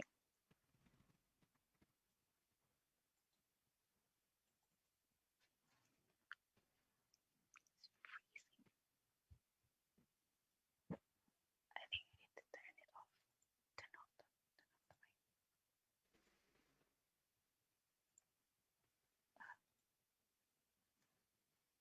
Okay. Okay. Okay, we can see the PowerPoint now. Okay. Yeah, thank you. Um,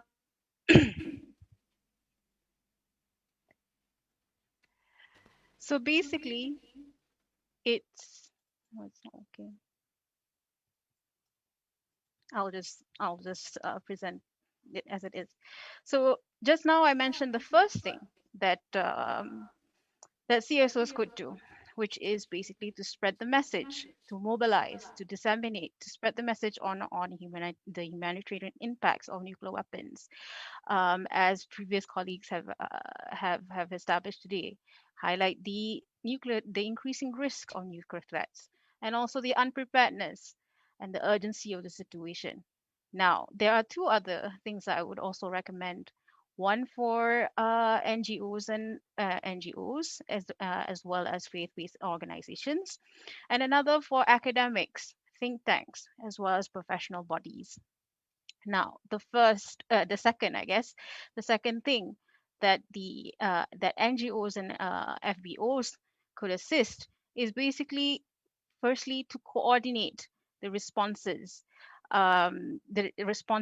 when in the event of nuclear attack. Now, of course, we would not wish that this would we would even want this to happen, but in the event that it occurs again, we will need to be prepared. And in that sense, we've seen recently, for example, when it comes to COVID-19 in Malaysia, how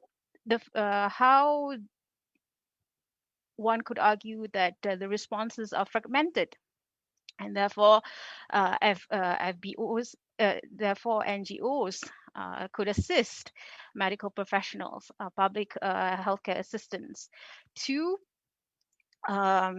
deliver age-sensitive, gender-sensitive, child-sensitive responses. And we've heard also very recently, how many times have we heard that some people in Malaysia at least receive too much aid, while others still fall through the cracks and have not received such aid. So this would be the first challenge, I would say, in terms of, this would be the first challenge that we could all band together, and civil society could do their part in coordinating responses. And what I mean here by responses, when it comes in situation of detonation of nuclear weapons, whether it's nuclear weapons testing or whether it's a nuclear attack, would cover everything from medical assistance, psychosocial support, socio-economic inclusion. Just now Haji Hakim mentioned the fact that how the use and testing of nuclear weapons would be a threat to food safety, would result in water contamination, and explosions, of course, inevitably will cause destruction to infrastructure, and therefore that would mean housing, and also the environment, our natural environment. And again, as TPNW also provide, thank you, Adli. TPNW also provide for environmental remediation as well. And this is some of the ways that NGOs and everyone could assist government actors. The next, so another challenge, again, like I said, would also be to raise public awareness on the humanitarian impacts of nuclear weapons, as well as raise urgency of nuclear threats. The third thing that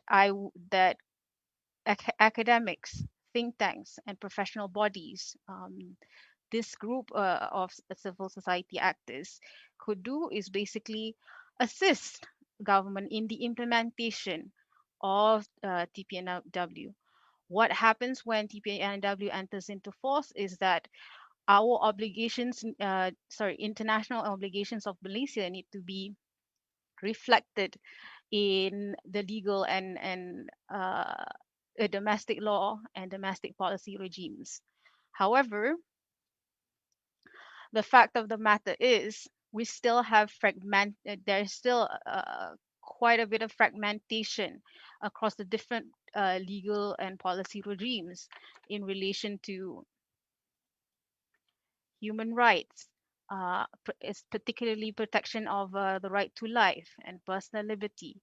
There are also we also have a legal regime in legal and policy regime in relation to nuclear energy, use of nuclear technology for peaceful purposes. There's also policy regimes on legal and policy regimes on environmental protection, as well as arms trade. Now, all these different regimes need to be streamlined, and how academics, think tanks, and professional professional bodies could assist is basically making sure that these different legal and policy regimes are streamlined through collection of data, conducting transversal studies across disciplines, whether it's across the multiple disciplines that they are involved, whether we're talking about the scientific and technology, science and technology, whether it's in relation to law and law enforcement, whether it's in relation to also delivery of humanitarian aid. By the end of the day, the aim is to have, if we were going to implement the TPNW once it enters into force come January, we will need to have a framework to implement the TPNW that is robust as well as inclusive. Now, in all this, how ICRC could assist is in terms of, one, as is provided in TPNW itself, is in the provision of victims assistance, together with IFRC, the International Federation of Crescent and Red Cross Societies, as well as MRCS, the Malaysian Red Crescent Society in Malaysia. Another way that ICRC could support civil society is through the ICRC IHL Advisory Service. We could assist state actors as well as civil society actors by way of the model law in implementing TPNW, as well as confidential and bilateral legal and policy guidance on TPNW. So there you have it. Those are my three. So those are the three things that I hope civil society could assist states, the government, the Malaysian government, in terms of implementing TPNW once it enters into force on Monday. I'd like to thank IAIS again, and also the audience for your patience, as well as for your attention. I look forward to questions. Okay, thank you very much, Ms. Aisya. And I think apologies for the technical difficulties faced by Aisya over there. I think we will perhaps, if there are questions pertaining to her presentation, we will take up the question later. Okay, we would like to have the two discussants patiently waiting for their turns. Perhaps we can start with Joanne Foo. What do you think about this possible initiative towards global nuclear disarmament? Joanne, please. Okay, thank you very much, Mr. Moderator, Professor Muhammad Azam. So first of all, good afternoon, everyone. I'd like to thank the organizers, the International Committee of the Red Cross, the International Institute of Advanced Islamic Studies, and the Malaysian Red Crescent for organizing this very meaningful meeting and for giving me this opportunity to speak on behalf of the members of Soka Gakkai Malaysia. So it's my pleasure to join all of you here today to share a little bit about what Soka Gakkai has been doing to spread awareness, and in promoting nuclear disarmament. So most people, however, will feel intimidated, by this topic. Many would ask us, how does this relate to my life? So this is something which is very far removed from the day-to-day life of many people. Some may feel that this issue can only be dealt with by certain groups of people, and that there is nothing the rest of us can do. So, but before I go further, just a very brief introduction on SGM. So Soka Gakkai Malaysia is a Buddhist organization that promotes peace, culture, and education centered on the respect for the dignity of life. So from a Buddhist perspective, we view nuclear weapons as an absolute evil. They go against our core belief in the sanctity of all life. So in fact, the name Soka, Soka Gakkai, the name Soka means value creation. And nuclear weapons, war, on the other hand, which destroys everything in its path, are of the greatest anti-value. So we also believe that life possesses the positive as well as the negative aspects. And the very existence of nuclear weapons is the manifestation of the darkest aspect of life. And this was what the second president of Soka Gakkai, Mr. Jose Toda, underscored in a declaration that he made way back in September 1957 in front of thousands of young people. And that declaration actually has become the cornerstone for Soka Gakkai's peace and disarmament activities. So can I share screen? So this is the declaration, a portion of what he said. Although a movement calling for a ban on the testing of atomic or nuclear weapons has arisen around the world, it is my wish to go further to attack the problem at its root. I want to expose and rip out the claws that lie hidden in the very depths of such weapons. So Mr. Toda believed that on a deep level, the struggle is not just about about the weapons, the nuclear weapons per se, but it's about the destructive aspect of human nature that seeks to destroy others. And I learned that this dark aspect of life that manifests as nuclear weapons also exists inside my life. And precisely because of that, this issue is related to your life, to all of our lives. Yeah. So building on Mr. Toda's point, the current Soka Gakkai International President, Mr. Daisaku Ikeda, says, if we are to put the era of nuclear terror behind us, we must struggle against the real enemy. That enemy is not nuclear weapons per se, nor is it the states that possess or develop them. The real enemy that we must confront is the ways of thinking that justify nuclear weapons. Yeah, the readiness to annihilate others when they are seen as a threat or as a hindrance to the realization of our objectives. So from here, you can see that both Mr. Toda and Mr. Ikeda had keenly discerned the true nature of nuclear weapons. Therefore, when we look at this issue from this very fundamental perspective, so although there are certainly external evils, nuclear weapons that need to be eliminated, we need to confront and eliminate them, but ultimately it is really about the evil in our own hearts, or you could say the nuclear weapons, the nuclear bombs within our hearts, where the real battle must be waged. So I believe that NGOs and faith-based organizations do share a common and universal goal of a just and peaceful world, and would agree, that nuclear weapons are incompatible with the values upheld by our respective principles of faith traditions.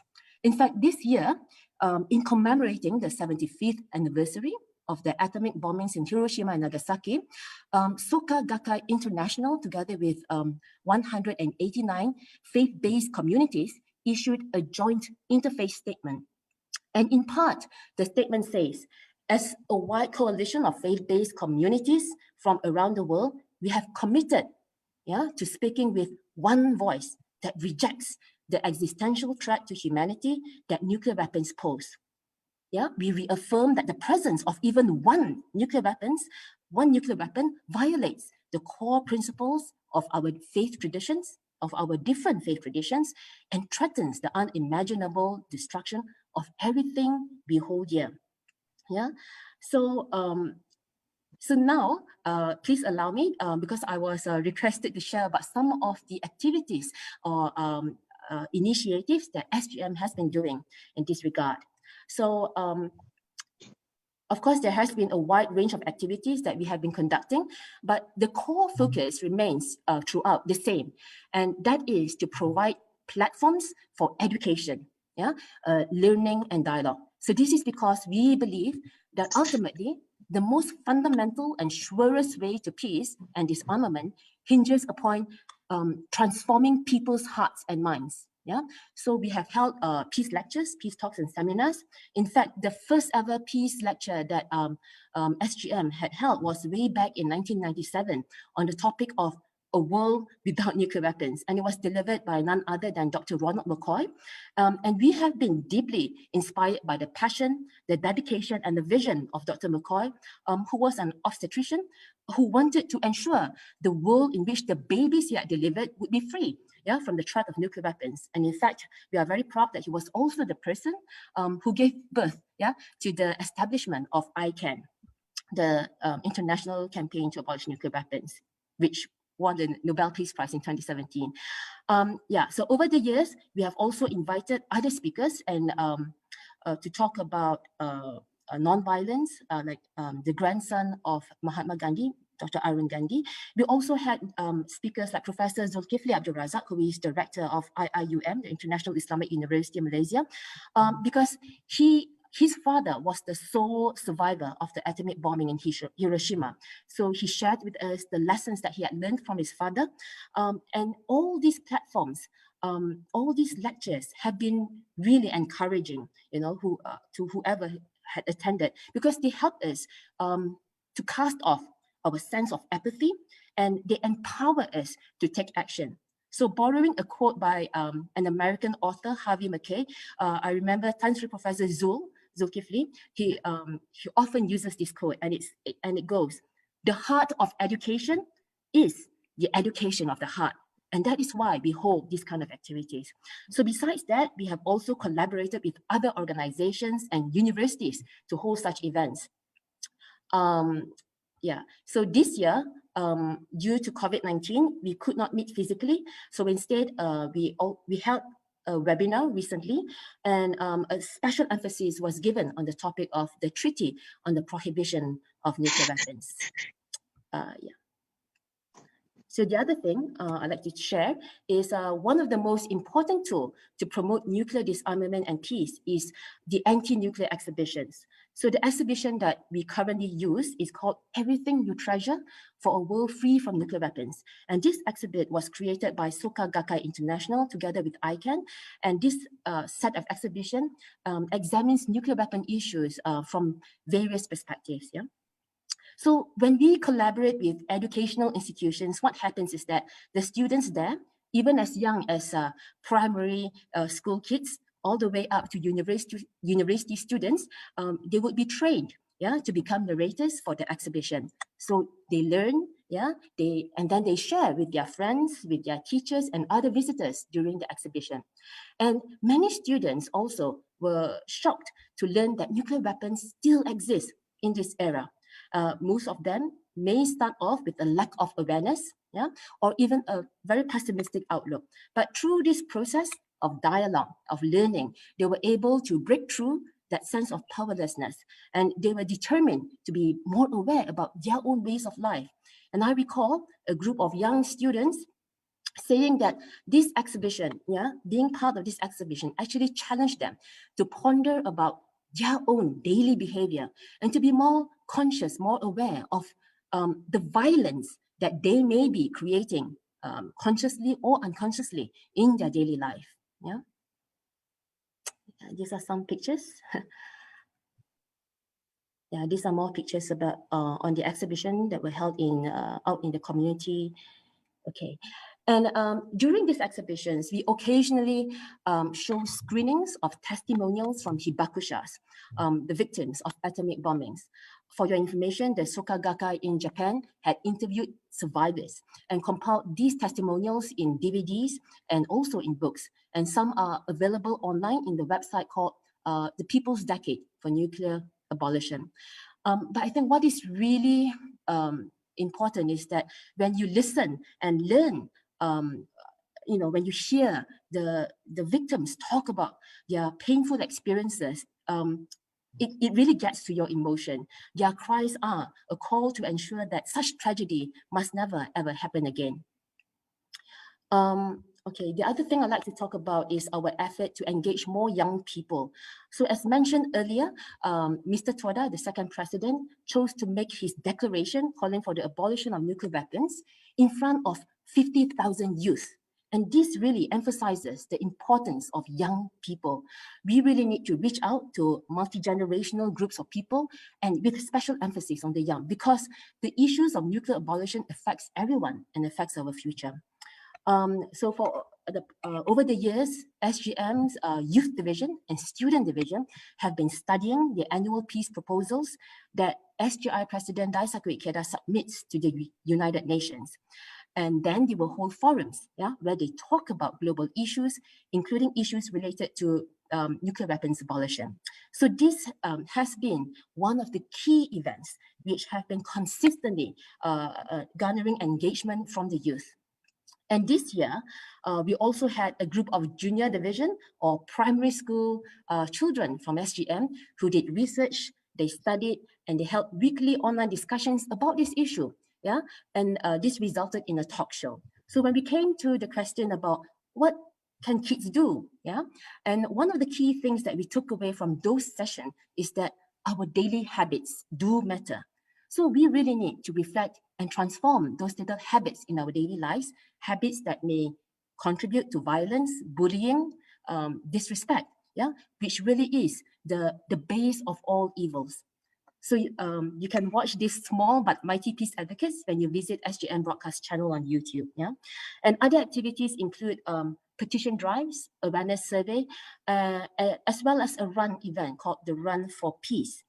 Yeah, so the Run for Peace events were held biannually in the month of September to commemorate Mr. Toda's declaration calling for the abolition of nuclear weapons. So SGM members would go out and to promote the run and have dialogues with the people in their communities to talk about peace, to share about issues revolving around nuclear weapons.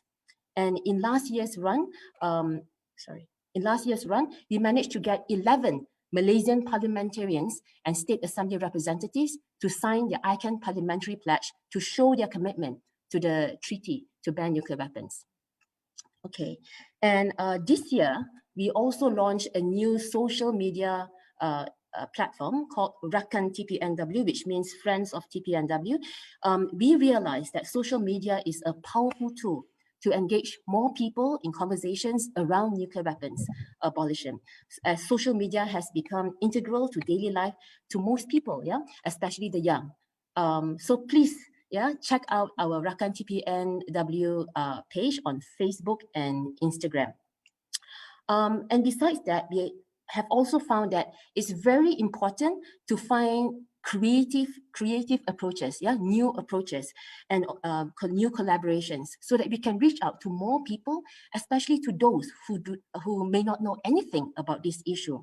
So for example, this year, Rakan TPNW collaborated with a very talented young dance choreographer, Jasi, and her dance hub called Tari Now Malaysia to present a series of online dance tutorials which embedded the themes revolving around nuclear weapons in the dance movements. So the program culminated in an online performance that brought together 9 amazing dance and music artists from diverse backgrounds. So the aim was to use the power of art, the power of dance to create awareness about the devastating impacts, the untold sufferings of the hibakushas, the need to stop being silent, and to voice out our wish to respect life and ban nuclear weapons. So in fact, for your information, the choreographer was actually inspired to work on this project after reflecting on her visit to our anti-nuclear exhibition some time ago. And she shared that as a young woman, she was horrified to learn about the impacts of nuclear testings, especially on the female body. She saw how babies affected by radiation when they were born did not look like babies. They did not look like human beings at all. Instead, they were born as deformed objects, and some were also called jellyfish babies because their skin were transparent and they had no bones. So as a woman who hoped to also have her own children one day, she could only imagine the pain and the suffering of these other women. So that experience was deeply etched in her life. So it's also important to work with others. The outreach sessions organized by Wisma Putra, by the Multilateral Security Division of the Ministry of Foreign Affairs Malaysia, provided a great opportunity for us to extend our networks with like-minded people and organizations in the promotion of nuclear disarmament. And in fact, it was there that I had the wonderful opportunity to meet most of you. So it was really, really encouraging to meet and learn and be inspired by the work that you do.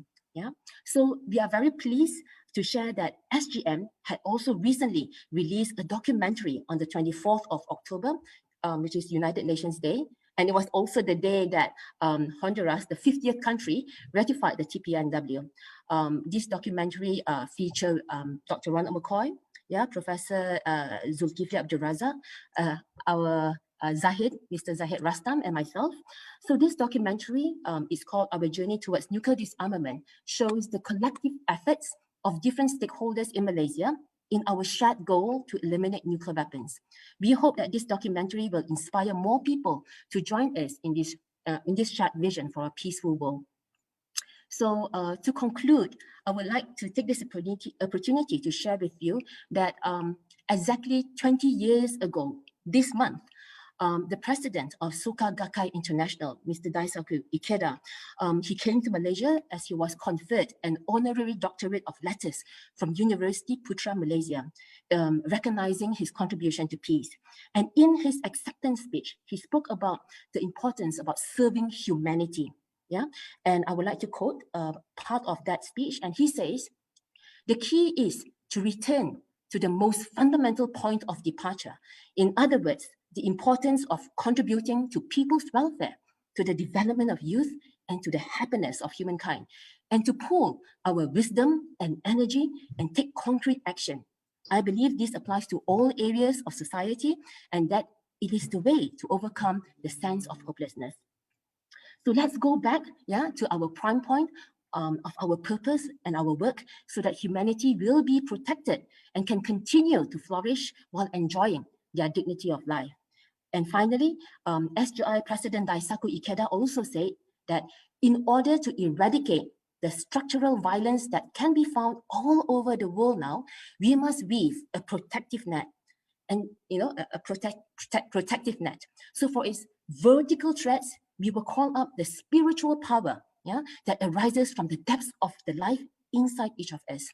For its horizontal threats, we will stretch layer after layer, dimension after dimension of the linked hearts of all citizens of the world. Our net will be a spiritual, anti-war, anti-nuclear zone that extends over the entire globe, leaving no part unprotected. So we must believe that the action that each of us take does have the power to affect change. And when we link and work together in solidarity, that power will be amplified and be even more widespread. So with that, I thank you.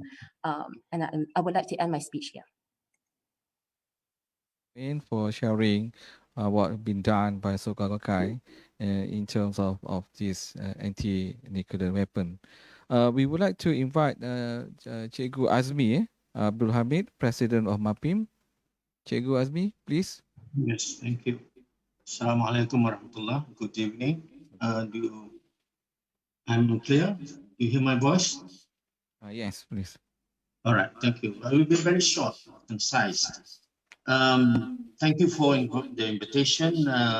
Now this year will mark the 75th anniversary of the atomic bombings. Now we call it bombing because it was a bomb. It was brought down, it was dropped over Hiroshima and Nagasaki. But we know for a fact now the advanced technologies that you don't have to drop anything. You just shoot it from your place and it goes from ground to air and goes to the target. So that's even worse. Now, this bomb had left an indelible mark on humanity's conscience and consciousness.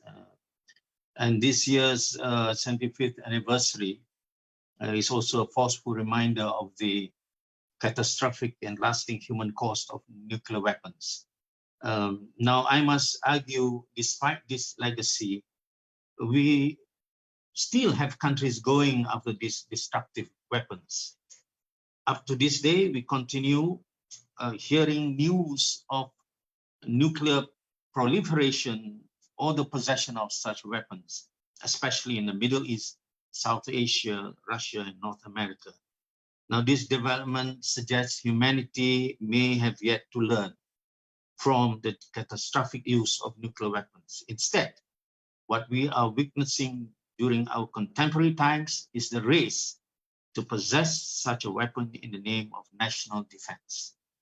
Now, MAPIM is an organization, it's an umbrella organization of about 200 organizations. We came into birth 16 years ago. And our aim is for justice and peace. And we always have this interaction and engagement to see the gamut of so many issues in the world that relates to human sufferings. And one of which is this discussion on the this proliferation or this treaty of non-proliferation. Now, we are very serious about this issue because as the speaker before me mentioned that the awareness and the understanding of this issue has been very remote. If you talk to people on the street, probably there will be a very small number of people really taking into this issue or something very personal. But the reach out has more space that we should cover And therefore, what MAPIM is doing now is looking at the profile of people around us, the community that we have. How do we communicate with them? Which this issue is not really a complicated issue. You know, you can show them pictures and also a lot of visuals and how this can strike the nation. But again, because this is a faraway issue from them, they only see it in the film. They only probably see this as something like a movie. But then again, we still have to reach them to the people. So the MAPIM's adventure is to see the profile of people that we should be trying to reach. And one of the constituency that we should be reaching are the faith groups, because people are very close to their faith at a certain extent, and that the faith defines their perspective of what they see around them. And therefore, we are very, putting our effort in going to all the faith groups and talking to leaders at the grassroots. So one of the major ones, because we are from an Islamic organization, we are working very closely with our masjid and our suraus. And it is very fascinating in our experience when people really wanted to understand this even term, this nuclear thing, because they've been listening about nuclear technology, but they have not actually understood how it becomes a weapon. And therefore, I think to simplify our messages in the form of a more visual kind of thing is very important, working with the people at the grassroots level. Another point that I want to share is that while we have to follow through all these debates and all these mechanisms of treaties, and people are signing on, and this enforcement of it will come within the next probably less than 30 days or so, or more, a little bit more. But yet the understanding of how the government is moving forward on this issue, of course, has also to be related to our legislators.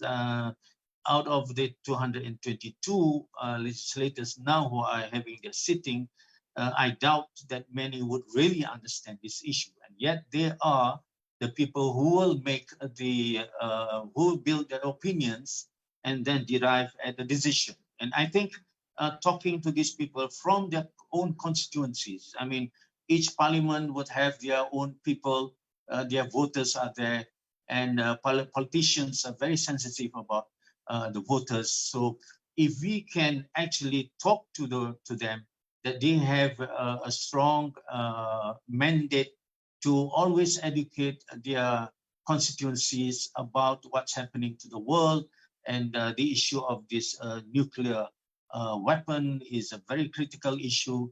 I think we should then relate to these people, and this should be another way of extending our message. Another point probably is also, there's a lot of discussion in Malaysia now. We are talking about what's happening to the world now, what's happening to people now, where a lot of sufferings, you can see a lot of people losing their homes, and there are more than probably 30 conflicts around the world now. And we are talking that some of the nations are trigger happy to explode weapons or whatever is available to them. When I gave my speech in around the country, I normally would give them the perspective of things. Now nuclear weapon is a tool, but beyond that tool is the crux of the discussion. How do we relate people to understand why people decide to destroy one another? Why people decide to go war? And who are the people at the back of the stage who's actually orchestrating all this. Now that perspective is important because the nuclear weapon is a tool, but it came out from a situation where people are in a conflict, and vested people, leaders around the world are using it to justify their action.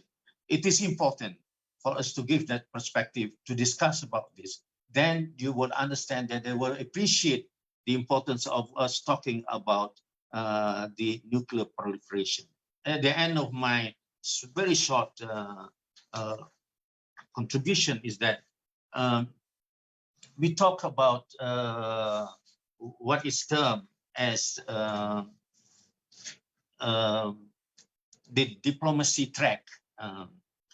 We would see that there is a first track diplomacy that is pursued by Wisma Putra, of course, dealing with multilateral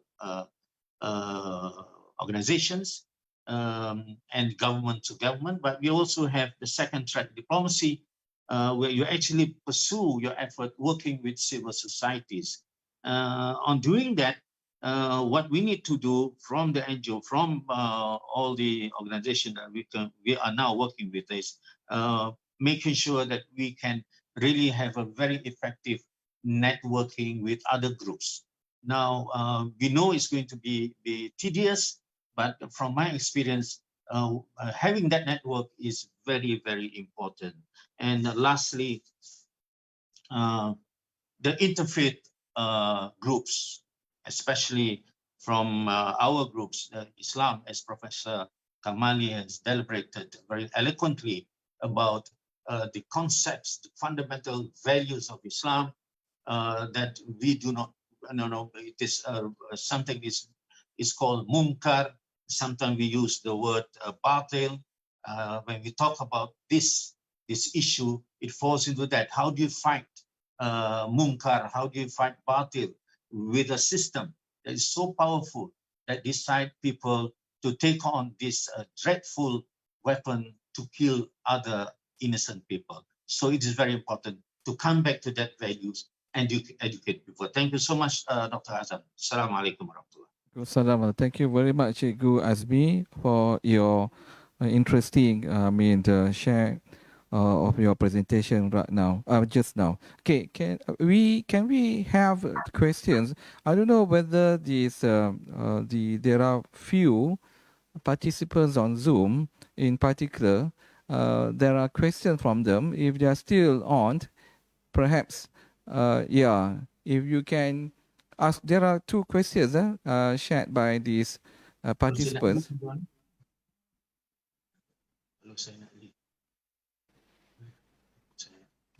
There is one anonymous attendee with regard to nuclear weapon is possessed and owned by superpower.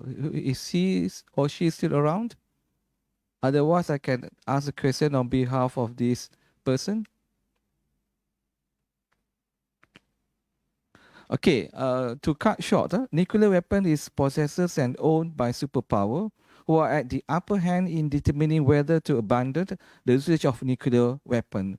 My question, given the limited sources that the civil societies have, will they be able to play their role effectively, or they will end up by providing humanitarian assistance only as today? And it's open to any of the presenters who would like to respond. If I may, could I take a stab at that question? Yes, please, Zahid. Thank you, Professor.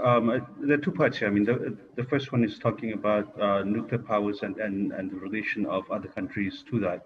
The second is about civil society. But I just wanted to touch about the first sentence and the assumption that it makes there to say that superpowers have the upper hand.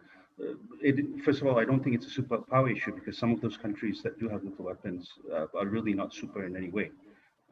They may have weapons, but they also have their own sort of limitations in terms of their size, of the economy, and so on. So that's the first assumption I think that we need to take out. It is not just United States or Russia or China. There are other countries as well, whether or not they're part of the NPT that have nuclear weapons, and these countries have that. But secondly, we can't assume or think that just because somebody has something and something as powerful as nuclear weapons that somehow no one else can do anything about it. And this is, I think, where international law comes in and why it's important, because under international law, everyone is equal. And something like the TPNW does that. It does not distinguish or discriminate in any way to say that some countries are more powerful than the others. Of course, it is not just nuclear weapons, it is anything. A country does not have to do anything unless it itself decides or it adopts that sort of obligation by being part of an international instrument or treaty. So the nuclear weapon states at the present moment, they say that they don't want to get rid of it. They say that they still need it. But that's them. But that should not in any way deter or stop us from continuing to put pressure on these countries. So there are many ways that we can do it. Civil society does that in terms of the activism, in terms of raising awareness. Governments do that too when we negotiate and when we talk to them about it. So in that sense, I see a lot of times people say, oh, if the nuclear weapon states or the nuclear armed states are not party to the TPNW, are not involved, what can we do? Well, in fact, there's a lot that we can do, but we need to be patient, and we also need to be persevere in that.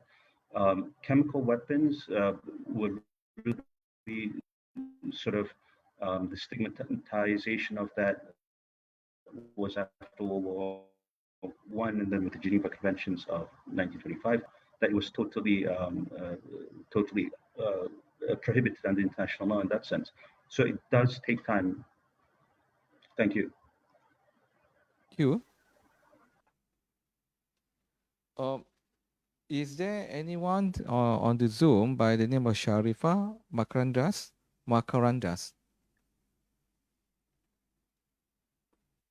Okay, if you want to ask questions, you have written on this chart or on the question. You would like to raise it verbally, Sharifa?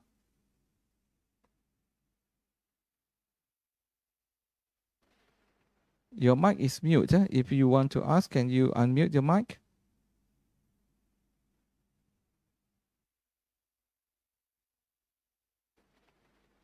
Otherwise, we can take questions. Or do you have other speakers who would like to respond to that first question before we go to other questions? Yes, Yeah, sure. please. So, Professor, if I may add, yes, I would definitely echo Zahid's points earlier as well. The fact that there are more that CSOs could do, and not just in terms of humanitarian assistance. Lest we forget the fact that for a while, when we talk about nuclear disarmament, there has, during the Cold War, for example, there has been this impasse when it comes to the nuclear power states and the non-nuclear power states. But then at the same time, if we recall Biljana's welcoming address earlier, the fact that TPNW is a game changer, and Malaysia was at the forefront of changing the dynamics when it comes to the discussion from talking about power against power to humanitarian impacts of nuclear weapons. Dato Dr. Ronald McCoy, for example, and through ICANN, he represents a group of medical practitioners highlighting the humanitarian impacts of nuclear weapons. Again, these are what we would call non-traditional actors when we talk about nuclear disarmament, and yet it has been able to make an impact. MAPIM, our colleagues at MAPIM and Soka Gakkai has now presented how much they have done as civil society actors in Malaysia. In terms of raising awareness on nuclear weapons and the destructive nature, as well as, again, I think we could do more when it comes to highlighting the urgency and the increasing threat of nuclear weapons detonation today. We have Mr. Magnus. You want to respond, Mr. Magnus, please? Yeah, thank you very much. Thanks for a good question. I don't want to take up too much time, and also to agree with the previous respondents with their points. So maybe just to add that from my perspective, civil society broadly understood, has played an extremely important role in, nuclear disarmament and nuclear non-proliferation throughout history. I mean, both civil society in Japan and worldwide has really done an incredibly important job in raising awareness and spreading information about what happened in Hiroshima and Nagasaki in 1945. This has contributed to a very strong taboo against the use of nuclear weapons. So even before the TPNW, before there was an explicit legal prohibition on nuclear weapons, there was still a very strong taboo against their use. And this is, as a result of decades of efforts, awareness raising efforts done by civil society. So I think that's one thing. So I think a previous speaker also mentioned the prohibition on nuclear weapons testing, which was also a result of very targeted and determined efforts by civil society actors to raise awareness and highlight the health impacts of nuclear tests. And that also led, of course, to these treaties that limits and prohibits the testing.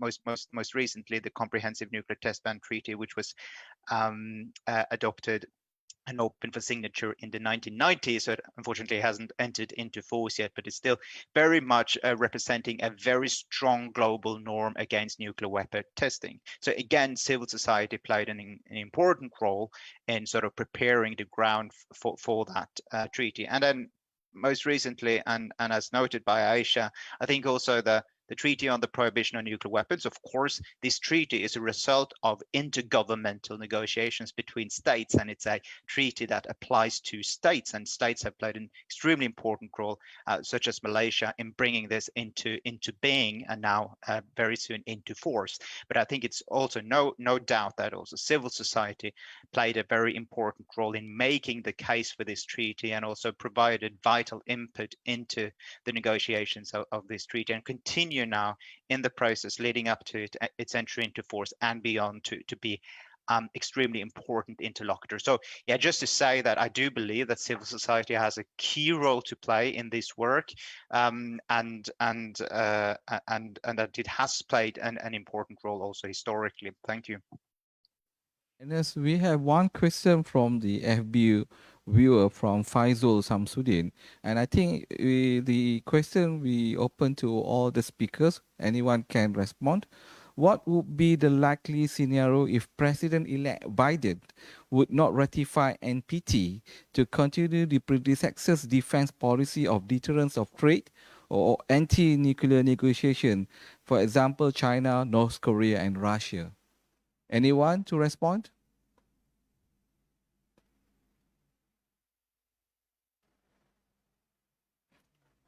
Maybe I can take a stab at that. It sounds very much a question for government.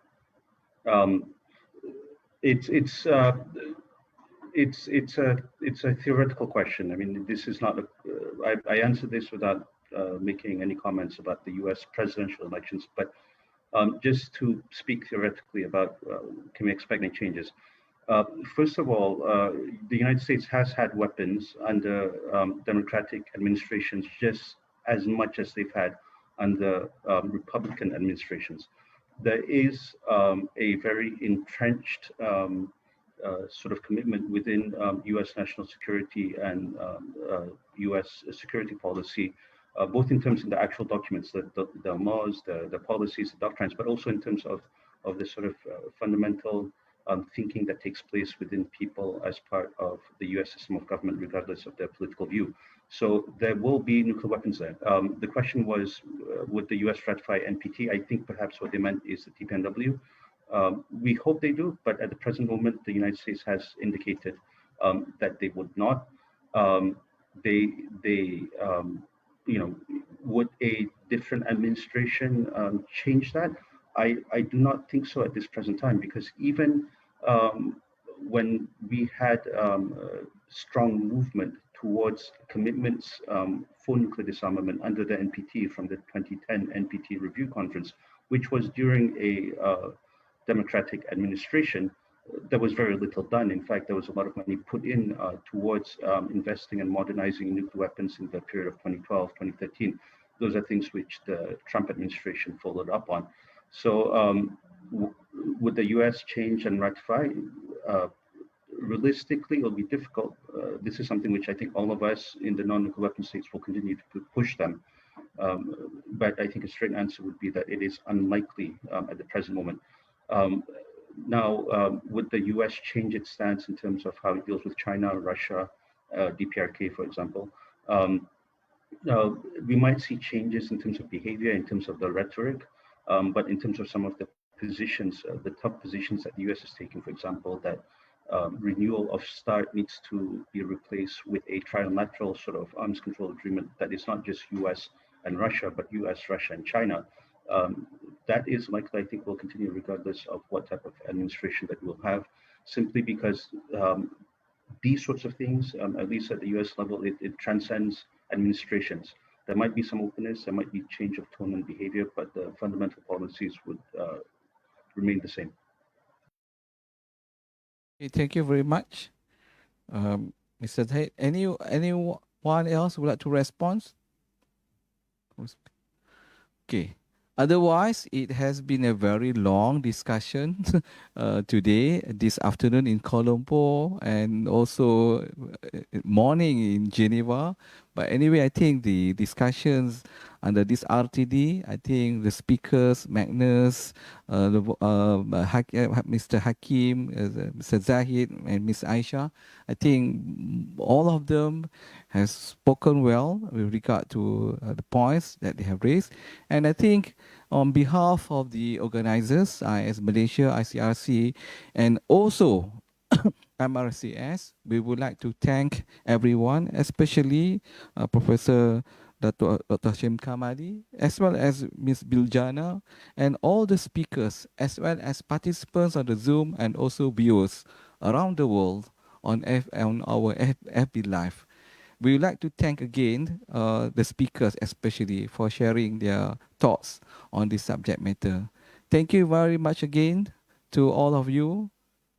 Till then, we see you again. Assalamualaikum and a very good afternoon from Kuala Lumpur. Waalaikumsalam. Thank you. Thank you very much. Goodbye. Thank you.